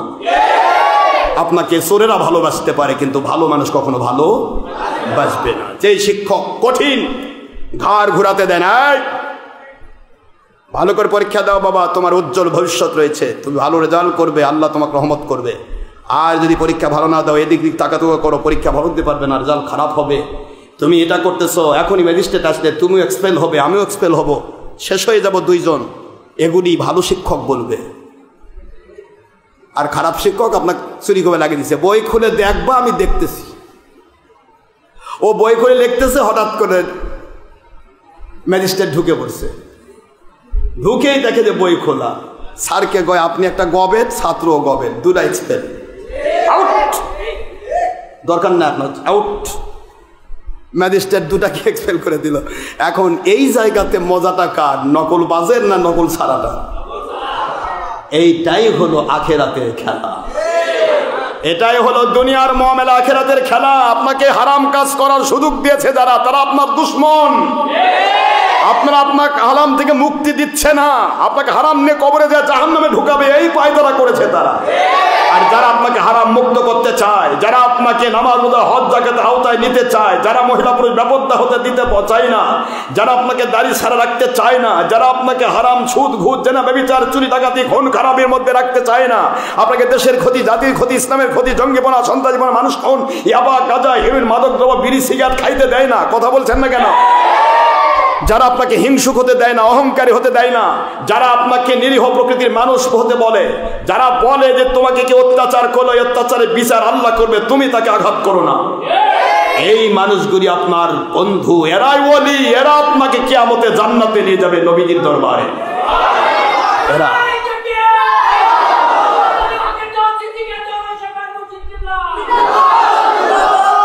নকলবাজ। জীবন চলার পথে যা আমি বুঝাচ্ছিলাম বাবারা, যে যত হারাম সুবিধা দিবে আজকের দুনিয়ায়, সে নাকি বলে সবচেয়ে বড় আলেম, হক্কানি আলেম, হক্কানি রব্বানি আলেম। ভাই কেমনে দেখলেন? হুজুর টিভির পর্দায়, কাম সারা টিভির পর্দা যদি হক্কানি আলেম পাওয়া যায়, তাহলে নবীও টিভি করে নাই, সাহাবিও টিভি করে নাই, ওলিয়াউলিয়া টিভি করেন নাই, চার মাঝে ইমাম টিভি করে নাই, চার তরিকার ইমাম ওলিয়াউলিয়া টিভি করেন নাই, কদরিয়া, চিস্তিয়া, নকশবন্দিয়া, মুজাদ্দেদিয়া, হযরত আব্দুল কাদের জিলানী রহমাতুল্লাহ আলাইহি, নকশবন্দ রহমাতুল্লাহ আলাইহি, হযরত মুজাদ্দেদ আল পেসানি রহমাতুল্লাহ আলাইহি, হযরত মুঈনুদ্দিন চিশতি আজমির সানজি রহমাতুল্লাহ আলাইহি, সারা বাংলার, ভারত পাকিস্তানে, ফুরফুরা, মেদিনীপুর, জনপুর, শর্ষিনা, কদরিয়া, চিস্তিয়া, নকশবন্দিয়া, মুজাদ্দেদিয়া, আপনি ফুরফুরার পীর, দাদা পীর আবু বকর সিদ্দিক আল কুরাইশি, তার 5 সন্তান, তার সন্তানের সন্তান আমার পীর সাহেব কালিমুল্লাহ সিদ্দিকী হুজুর, এখনো আছেন ইউনুস সিদ্দিকী হুজুর, আমার দরবারে সেদিন এসে গেলেন, আলহামদুলিল্লাহ বলে দোয়া দিয়ে গেছেন, বাবা আপনি তো আমার দাদা জানের আদর্শের উপর আছেন, আলহামদুলিল্লাহ। এখন এই যে ইউনুস সিদ্দিকী হুজুর রয়েছেন, তারপরে এরকম যারা ওলিয়া উলিয়া রয়েছেন, এই ওলিয়া উলিয়াগণ জীবন ভর ছবি মূর্তি ভিডিও টিভি করলো না, তাহলে আপনার ভাষায় যদি ওই টিভি আলা মুন্সি হক্কানি আলম হয়, তো ওনারা কি? আপনি আমাকে উত্তর দেন। এ যদি হক্কানি হয় তাহলে ওনারা হবে বাতিল, নাউজুবিল্লাহ বলেন। আর ওনারা যদি হক্কানি হন তাহলে এ বাতিল। এ মানুষ দেখেন আমল লিয়া শিরক করতেছে, আর ওরা করেছে আল্লাহ এবং রাসূলের সন্তুষ্টির জন্য, আল্লাহকে দেখাইছে, মানুষকে শোনাইছে, ইবাদত দেখাইছে, আল্লাহকে শোনাইছে, মানুষকে হেদায়েত ঢেলে দিয়ে মানুষকে আল্লাহ ওলি বানাইছে। এই জন্য তো ওলি খুঁজে পাওয়া যাচ্ছে না, চোর আর নকলবাজদের ভরা, ওলি পাবেন কই? যেদিকে তাকাবেন খালি ভণ্ড, আর ওই ভণ্ড সব জায়গায় কয় আশরাফ সিদ্দিকী ভণ্ড, কারণ ভণ্ডের চোখে তো ভালোটা ভণ্ডই হবে। শয়তান কি আল্লাহওয়ালাকে ভালো কয়? ইবলিস শয়তান জিজ্ঞাসা করে দেখেন তো, ইবলিস যে নামাজ পড়ে সে কি ভালো? যে রোজা রাখে, আল্লাহর পক্ষে থাকে, নবীর পক্ষে থাকে, ওই হচ্ছে ভালো? ইবলিস বলবে যে ভালো হলে তাহলে আমি কি? কথা কর না কেন? ইবলিস খারাপ, সে খারাপকে ভালো বলে, আর ভালোটাকে ইবলিস খারাপ বলবে, এটাই তো নিয়ম। এগুলি বুঝতে হবে বাবারা। হযরত সিদ্দিক আকবর রাদিয়াল্লাহু তাআলা আনহুর গল্প বলছিলাম। এর পাশাপাশি কিয়ামতের দিন আমার আল্লাহ বলবেন, এ আমার জাহান্নামী মানুষেরা, মনে আছে জাহান্নামীরা রে, আমি তো বলেছিলাম যার সাথে যার মহব্বত, তার সাথে তার হাসর হবে। এই মহব্বতের মিম দিয়ায় মুহাম্মদ সাল্লাল্লাহু আলাইহি ওয়াসাল্লাম, মহব্বতের মিম দিয়ায় মক্কা, মহব্বতের মিম দিয়ায় মদিনা, মহব্বতের মিম দিয়া বলেন না কেন মসজিদ মাদ্রাসা, মহব্বতের মিম দিয়ায় আমার আল্লাহ পাকের জমিনে মুহাম্মাদুর রাসূলুল্লাহর মহব্বতের মুর্শিদেরা। মুর্শিদের প্রথম অক্ষর কি? কথা বলে না। মুর্শিদের প্রথম অক্ষর কি? মুহাম্মদের প্রথম অক্ষর কি? মসজিদের প্রথম অক্ষর কি? মাদ্রাসার প্রথম অক্ষর কি? মক্কার প্রথম অক্ষর কি? মদিনার প্রথম অক্ষর কি? মহব্বতের প্রথম অক্ষর কি? মুহাম্মদ, মুর্শিদ আর মক্কা মদিনা সহ যত মহব্বতী জিনিস সবের মালিক হলেন আল্লাহ পাক। মাওলা নাম কি? মালিকের নাম কি? মাওলা, আমার মালিক মাওলা মুহাম্মদ মুর্শিদ। প্রতিটার মিম আপনাকে মহব্বত যোগাবে।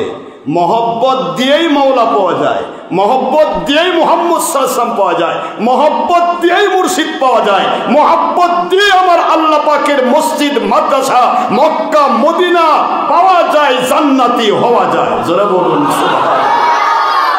মহব্বত, মহব্বতের সূত্র আপনি পৃথিবীতে দেখবেন। মন খারাপ করতেছেন? সময় যে নাই, যাক এইটুকুই বলি। মহব্বত দিয়ে আল্লাহ বলবেন, আমার নবীজি সাল্লাল্লাহু আলাইহি ওয়াসাল্লাম বললেন, সাহাবীগণ আল মারউ মা মান আহাব্বা, পৃথিবীতে যার সাথে যার মহব্বত হবে আল্লাহর জন্য, সে ওলি হতে পারে। তো কি হচ্ছে? ওলির সাথে তার হাসর হবে। কি হয়েছে? ওলির সাথে তার হাসর হবে। হাদিস শরীফে এসেছে, ৭৬ হাদিস, বুখারী শরীফে হাদিস, সাহাবায়ে কেরাম ওই দিন যত খুশি হয়েছিলেন আগে বা পরে এত খুশি হননি। সকল সাহাবী খুশির কথা জিজ্ঞাসা করলো, কি ব্যাপার এত খুশি কেন? তারা বললেন, আমরা তো মহব্বত করি আমার রসুলকে, কাছে আমরা বুঝতে পেরেছি আমরা কিছু হতে পারি আর না পারি, আমি রসুলের সাথে জান্নাতে থাকি। সাহাবায়ে কেরাম খুশি হয়ে গিয়েছিলেন। হুজুর বললেন, মহব্বত যার সাথে যার হবে তার সাথে। এইটা কিন্তু ওই আয়াতের ব্যাখ্যায় হুজুর বলতেছেন, লাহুমুল বুশরা ফিল হায়াতিদ দুনিয়া আলা ইন্না আউলিয়া আল্লাহ লা খাউফুন আলাইহিম ওয়া লা হুম ইয়াহজানুন আল্লাযিনা আমানু ওয়া কানু ইয়াত্তাকুন লাহুমুল বুশরা ফিল হায়াতিদ দুনিয়া ওয়া ফিল আখিরাহ লা তাবদীলা লিকালিমাতিল্লাহ ওয়া যালিকা হুয়াল ফাওজুল আযীম। কোরআন শরীফের সূরা ইউনূসের 62, 63, 64 নম্বর আয়াতের ব্যাখ্যায় আমার নবী সাল্লাল্লাহু আলাইহি ওয়াসাল্লাম বলতেছেন যে তোমাদের টেনশন নেই। প্রশ্ন করতেছো যে ওলি যে হলো সে তো বেঁচে গেল, সে দুনিয়াতেও সুসংবাদ পাইলো, আখিরাতেও সুসংবাদ পাইলো, সে তো বেঁচেই গেল। যে ওলি হলো না তার কি উপায়? নবীজি বললেন, যার সঙ্গে যার মহব্বত তার সঙ্গে তার হাসর, তাকে তারই অন্তর্ভুক্ত করে দেওয়া হবে। আয়াত থেকে আমি ব্যাখ্যা বুঝতে পেরেছেন তো? এবার আল্লাহ বলতেছেন সহিহ হাদিসের ব্যাপারতে, আল্লাহ বলেন, রে জাহান্নামীরা, এই জন্যই বলছি কোনদিন কোন ওলির সাথে মহব্বত হয়েছিল কিনা? এত কপাল পোড়া জাহান্নামী, ওলির সাথে যদি মহব্বত বলতে পারতো সাথে সাথে সে আল্লাহর কাছে জান্নাতি হয়ে যেত। এবার আল্লাহ প্রশ্ন করলেন, যখন জাহান্নামীরা বলে, আল্লাহ জীবনে ওলি চিনতাম না, মহব্বত করবো কেমনে? ওলি তো চিনি নাই, যাই ওলি দাবি করছি তার তো ভণ্ড করছি। কথা বলেন না কেন? ওলি মুর্শিদ পীর হলে যে ভণ্ড, আর ওলি পীর মুরিদির বিরুদ্ধে যে সে হলো হক্কানি রব্বানি, সারা গাও চুলকানির তালি।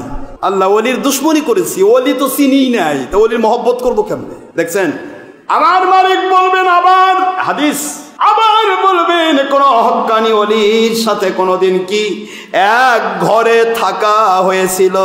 তাও হয়নি। এই প্রতিটা পয়েন্টে মিললেই সে জান্নাতি।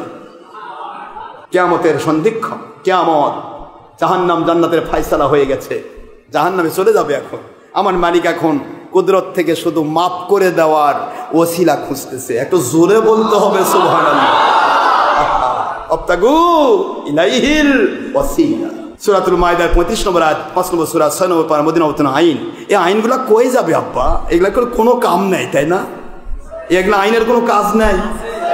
বাতিল 72 দেখা হবে কিয়ামতের দিন। খালি ঠোঁটে আর জিহবাতে খালি পালিশ করে রাখো, ধার দিয়ে রাখো, জান্নাতে কে যা খায়। কিয়ামতে দেখা হবে। তুমি কি করবা কিয়ামতের দিন? তুমি ওলিয়া উলিয়াকে দুশমন বলছো, ওলিয়া ভণ্ডামি করছো? আমি আমার জীবন আমার মুরিদদেরকে বলি, কোনো ওলির দুশমনি করবা না, কোনো পীরের দুশমনি করবে না। কে হক্কানি ওলি, মালিক যদি তাকে কবুল করে থাকে তাহলে তুমি কিন্তু বিপদে পড়বা। মালিক যদি কাউকে হক্কানি ওলি হিসেবে কবুল করার, তুমি যদি কোনো কারণে হিংসা বিদ্বেষ অহংকার করে তার দুশমনি করেছ, আল্লাহর কসম তোমার পীরের বাপ বাঁচাতে পারবে না। তোমাকে আল্লাহ যুদ্ধ ঘোষণা করে জাহান্নামে ঢোকাবে। তোমার পীর যখন বাঁচাতে যাবে তখন আল্লাহ বলবে তোর পীর কি এটা শিখাতে পারেনি? তুই কেমন পীরের মুরিদ ছিলি, তুই কেমন ওলির মুরিদ ছিলি যে ওলি শিখাতে পারলো না, যে হক্কানি ওলির দুশ্মনী করে, তার বিরুদ্ধে আল্লাহ যুদ্ধ ঘোষণা করে।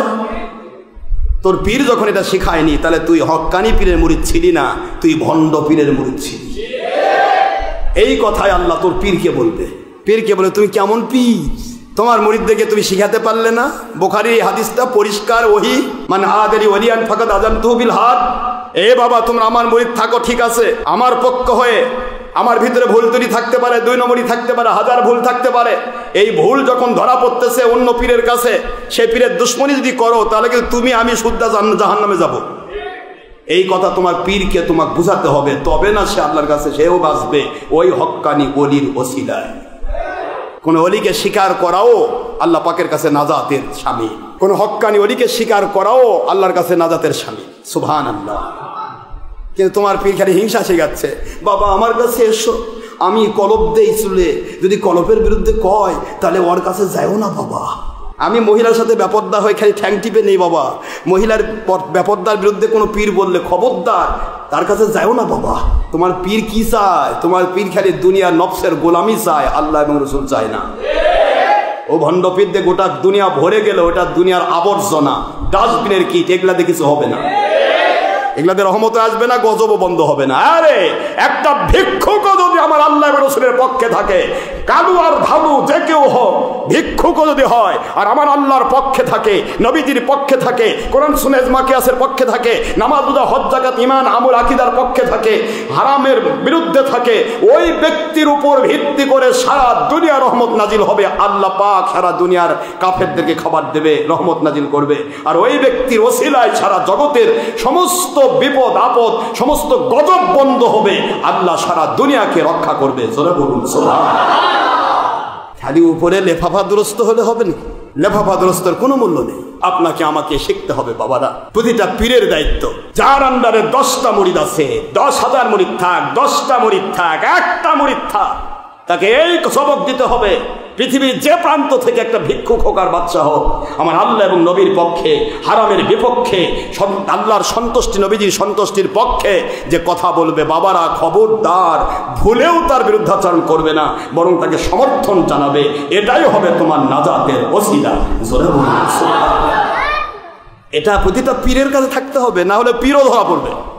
It's my open challenge. পীরদেরকে ডাকেন, যত পীর আছে সব পীরকে আমি চ্যালেঞ্জ করতেছি। যদি কোনো পীর এইটা চিন্তা করে আমি শুধু হক আর দুনিয়ার যে কেউ হোক তারা সব বাতিল, আমার কাছে আসলে হক, না আসলে বাতিল, এই অহংকার হিংসা তাকে জাহান্নামে নিয়ে যাবে, তাকে পীর আল্লাহ বানাবে না। অহংকার হিংসা তো শয়তানের বদগুণ, আপনি পীর হবেন কেমনে? আপনি যদি আল্লাহর ওলি হতে চান আপনাকে নবীর গুণ নিয়ে আসতে হবে, শয়তানের গুণ না। আপনাকে হক্কানি আলেম ওলি আউলিয়ার গুণ নিয়ে আসতে হবে, শয়তানের গুণ না। শয়তানের গুণ দিয়ে কখনো কেউ ওলি হবে না বাবা। সে ডক্টর আশরাফ সিদ্দিকী যে কেউ হোক, ভুল থাকলে আমারও থাকবে, আমি ভুলের ঊর্ধ্বে নই, আমি মানুষ। কিন্তু আমার মালিকের কথায়, কোরআনের কথায়, সুন্নাহর কথায়, ওলি আউলিয়ার হক্কানি ওলিদের কথায় কোনো ভুল নেই। যা ইসলাম তাকে বলতেই হবে। আমার বাবারা, আল্লাহ বলবেন, রে জাহান্নামীরা, আজ তোমরা জাহান্নামে যাচ্ছ, আমি আল্লাহ দয়ার সাগর রে, আমার বড় মায়া হচ্ছে। জাহান্নামের আগুনে জ্বলবে কেমনে? এই জন্য আমি বলেছিলাম আবতাগু ইলাইহিল ওসিলা, কিয়ামতে জাহান্নাম থেকে বাঁচার একটা ওসিলা খুঁজে বের করো। ওই ওসিলার নাম হক্কানি। নবী রাসূল আসলে তো নবী রাসূল তারা এমনি হক, নবী রাসূল থাকলে তার কাছে তাকে খুঁজে বের করবে। নবী রাসূলের র্যাঙ্ক যখন বিদায় হয়ে যাবে আখিরি নবী দিয়ে, তখন হক্কানি উলিল আমর ওলি আউলিয়া খুঁজে বের করো, যাকে ভালোবাসলে মানলে আল্লাহ এবং রসুলকে ভালোবাসে এবং মানার সওয়াব পাওয়া যায়। আল্লাহর বন্ধু বলেন বুখারীর হাদিস, ওলি তো সেই ব্যক্তি যার কথায়, যার কাজ দেখলে, যার কথা শুনলে, যার চেহারার দিকে তাকালে আল্লাহ এবং রসুলের মহব্বতের কথা মনে পড়ে যায়। আল্লাহ এবং রসুল সাল্লাল্লাহু আলাইহি ওয়াসাল্লামকে মানতে ইচ্ছে করেন, হারাম কাজ ছাড়তে ইচ্ছে করে, কমের পক্ষে তাৎক্ষণিকভাবে সকল হারামকে হারাম মনে হবে। কথা বলছেন না কেন? ইবাদতগুলিকে ইবাদত করতে মন চাইবে, পরে শয়তান ধোঁকা দিবে, হয়তো হবে না, কিন্তু তাৎক্ষণিক তার ভিতরে একটা পরিবর্তন হবে। এই পরিবর্তন যার কাছে গেলে হয় তিনিই হবেন আল্লাহর ওলি। জোরে বলুন সুবহানাল্লাহ। আমার বাবাজিরা, যতক্ষণ আপনি ওলির দরবারে থাকবেন, যে কোনো ওলি, সে ভিক্ষুক না বাদশা, আমি বারবার বলেছি, ডক্টর আশরাফ সিদ্দিকী ওলি এমন কোনো গল্প নেই। আব্বা জান, আমি গোলাম, আমার মালিকের গোলামির জন্য এসেছি, মালিক যদি দয়া করে কবুল করেন তার গোলাম হিসেবে, এটাই আমার বড় পাওয়া। আমার মালিক যদি আমাকে গোলাম হিসেবে কবুল করেন, আমার রাসূল সাল্লাল্লাহু আলাইহি ওয়াসাল্লাম যদি গোলাম হিসেবে কবুল করেন, তাহলে আমি আমার মালিকের কাছে বলবো, মালিক আমি আপনার গোলাম। এই গোলাম যদি আপনার হয়, তার আপনার এই গোলামকে যারা ভালোবেসেছিল তারাও তো আপনারই গোলাম, ওদেরকে বাঁচিয়ে দেন। আমার মালিক যদি আমাকে গোলাম হিসেবে কবুল করেন, আমার মালিকের কাছে আমি আপনাদেরকেও বাঁচানোর জন্য কথা বলতে পারবো ইনশাআল্লাহ।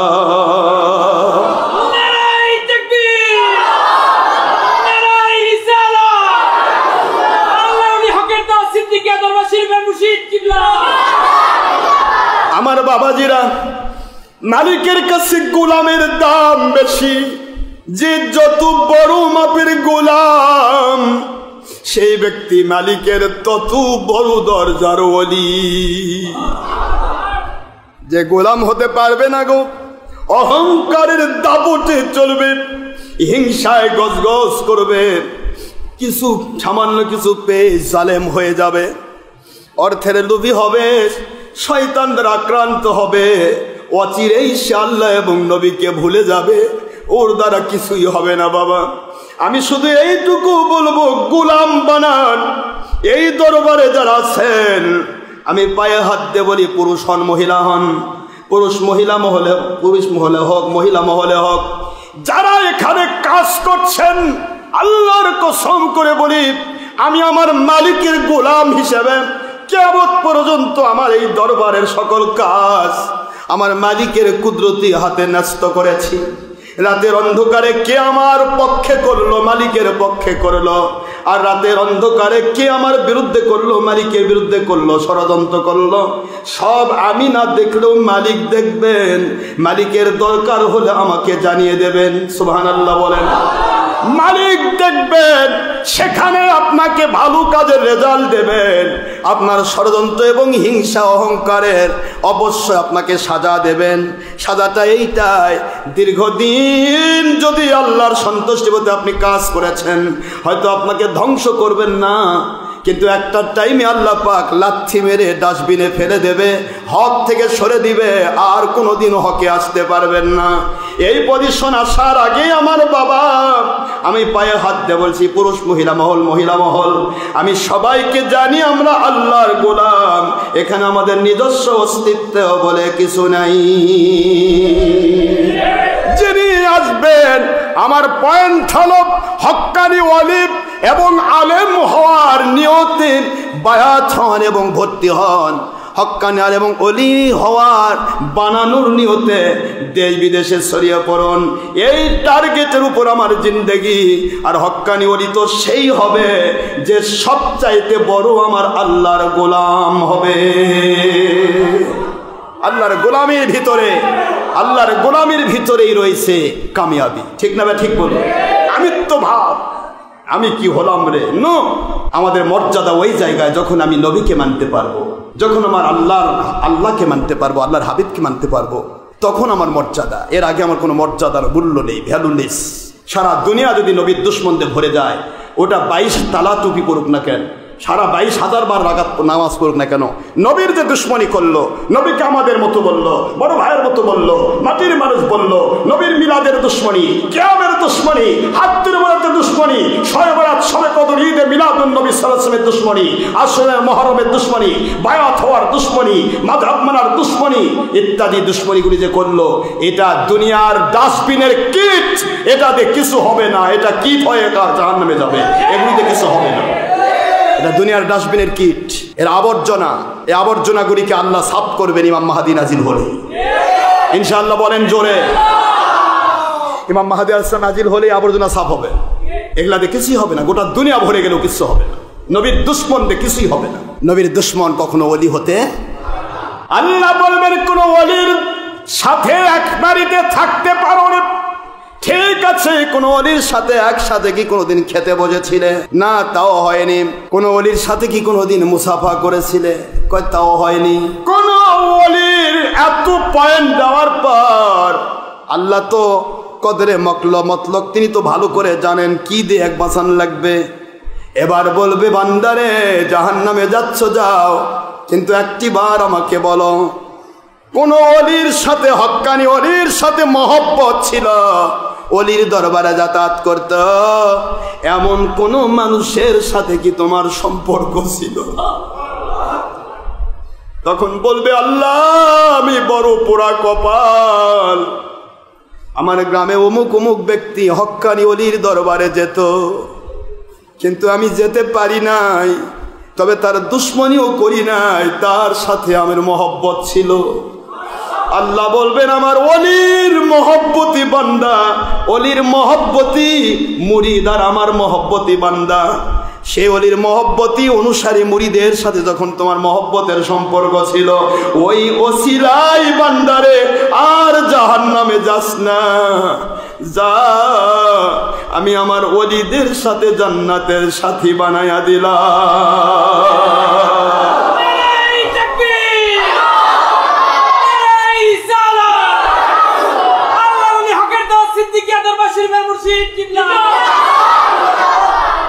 ওলিদের মর্যাদা কতটুকু, লাহুমুল বুশরা ফিল হায়াতিদ দুনিয়া অফিল আখিরা, ওলিদের জন্য দুনিয়াতেও সুসংবাদ আখিরাতেও নাকি দুঃসংবাদ? কোরআনের বাণী কি? লাহুমুল বুশরা ফিল হায়াতিদ দুনিয়া অফিল, দুনিয়াতেও সুসংবাদ আখিরাতেও। তাহলে সুসংবাদ যার জন্য, কি সুসংবাদ? ওলি তো ওলি, জান্নাতে তো যাবেই। সুসংবাদ এইটাই, ওই আলোর ছটা দিয়ে হাজার হাজার মানুষ জান্নাতে যাবে। একটা ওলির মহব্বতকারী মুরিদের ভক্ত, তাকেও আমার আল্লাহ কিয়ামতে মাফ করবে। এগুলি হলো বিধান, এগুলির ওসিলা, অবতাগু ইলাইহিল ওসিলা, আইন বিধান। তুমি একটা ওসিলা খুঁজে বের করো, কিয়ামতে আল্লাহ রহমত ইলাহি বাহানা মিজওয়াদ, আল্লাহ রহমত বাহানা তালাশ করবে। হে দুনিয়া মানি, আমি আল্লাহ পাক রব্বুল আলামিন বাহানা খুঁজতেছি তোমাকে বাঁচানোর জন্য। তুমি কি কখনো ওলির দরবারে গেছিলে? ওলির সাথে মহব্বত করেছিলে? ওলির সাথে লেগেছিলে? না হলে এই পয়েন্টে আস্তে আস্তে লাস্টে বলা হবে ওলির সাথে যার মহব্বত ছিল, তার সাথে কি মহব্বত ছিল? এই একটা কারণে সে জান্নাতে যাবে। সহিহ বুখারীর ইবারত আল মারউ মা মান আহাব্বা, পৃথিবীতে যার সাথে যার মহব্বত তার সাথে তার হাসর। আল্লাহ বলবেন যে আমার ওলির সাথে যার মহব্বত হয়েছে, ও তো ওলির সাথে জান্নাতে যাচ্ছে, ওর সাথে তোমার মহব্বত ছিল, তাহলে তুমি যাবে না কেন? সুবহানাল্লাহ বলবেন না? আমার কথা বুঝতে পারেন নাই? আমার ওলির সাথে যার মহব্বত ছিল, এই মহব্বতের কারণে তোমার বুখারীর হাদিসের আইন দিয়ে সে জান্নাতে যাচ্ছে ওলির সাথে। তাহলে ও যদি জান্নাতে যায়, তাহলে যার সাথে যার মহব্বত তার সাথে তার হাসর। তার আমার ওলির মুরিদ সে জান্নাতে যাচ্ছে, তাহলে তার সাথে তোমার মহব্বত ছিল, তাহলে তুমি জাহান্নামে যাবে কেন? এটা আমি আলিমুল গায়ব, আমি জানি তুমি আমার ওলির মহব্বতের ব্যক্তির সাথে মহব্বত ছিল, এই জন্য জাহান্নামের রাস্তায় বাধা দিয়ে আমি আল্লাহ তোমার ওসিলা খুঁজতেছি। জোরে বলতে হবে সুবহানাল্লাহ। আমি আগে থেকেই জানি যে পয়েন্টে তুমি ঠেকবে, যে আমার মহব্বতের, ওলির মহব্বতের ব্যক্তির সাথে তোমার মহব্বত ছিল, যার কারণে তুমি জাহান্নামে যেতে পারো না, এই জন্য আমি তোমাকে আটকাইছি। সুবহানাল্লাহ। বাবার আমার হযরতে আবু বকর সিদ্দিক রাদিয়াল্লাহু আনহুর কথা, তিনি কি ধরনের একজন ব্যক্তি ছিলেন, এই কথাগুলি নিয়ে আমি ইনশাআল্লাহ আগামী জুমাতে আসবো। আজকে 3:30 পার হয়ে গেছে, আর নয়। মহান আল্লাহ পাক আমাদের সবাইকে আল্লাহর সন্তুষ্ট মজবুত থাকার তৌফিক দিন। আবু বকরের আব্বার কি কাইফিয়ত গিয়েছিল রসুলের দরবারে, রসুল পাক সাল্লাল্লাহু আলাইহি ওয়াসাল্লামের কাছে দেওয়া হয়েছে। আবু বকরের আব্বা আবু কুহফার সাথে তিনি দুর্ব্যবহার, কি ব্যবহার করেছিলেন, তিনি কেন করেছিলেন, কি হয়েছিল, এবং তিনি কোন ধরনের মানুষ ছিলেন, সব কিছু নিয়ে একটা আলোচনা ইনশাআল্লাহ আগামী জুমাতে আসবো ইনশাআল্লাহ, যদি আমার আল্লাহ তৌফিক দেন। আগামী সপ্তাহে আমি তো বহু দূর চলে যাচ্ছি, সেই আপনার কোয়াদি পাহাড় বিভিন্ন জায়গাতে। আল্লাহ পাক আমাদের সবাইকে তৌফিক দান করুন, আমরা আল্লাহর সন্তুষ্টি মজবুত থাকার চেষ্টা করি। আল্লাহ পাক সবাইকে আল্লাহর সন্তুষ্টি, নবীজির সন্তুষ্টি, হক্কানি উলিল আমর উলিয়া উলিদের সন্তুষ্টির উপরে মজবুত থেকে সঠিক ইসলাম মেনে মরবার তৌফিক দিন। হাইকতে বায়াত দেওয়ার জিহাদ ভিত্তিক খেলাফতের পক্ষে, ইমাম মাহদির পক্ষে সারা জগতে ইসলামী হুকুমতের পক্ষে শক্তি হিসেবে কবুল করুন, আমিন। ওমা আলাইনা ইল্লাল বালাগুল মুবিন। হাদা মা ইনদা মান ফাদা মা ইনদাল্লাহি রাসূলি সাল্লাল্লাহু আলাইহি ওয়াসাল্লাম। সুবহানাকাল্লাহুম্মা বিহামদিকা আশহাদু আল লা ইলাহা ইল্লা আনতা আস্তাগফিরুকা ওয়া আতুবু ইলাইকা। আসসালামু আলাইকুম ওয়া রাহমাতুল্লাহি ওয়া বারাকাতুহু। যারা সুন্নাত পড়েন নাই অবশ্যই 4 রাকাত ক্বাবলাল জুমা সুন্নাত পড়তে হবে, যেটা না পড়লে কবিরা গুনাহ হবে।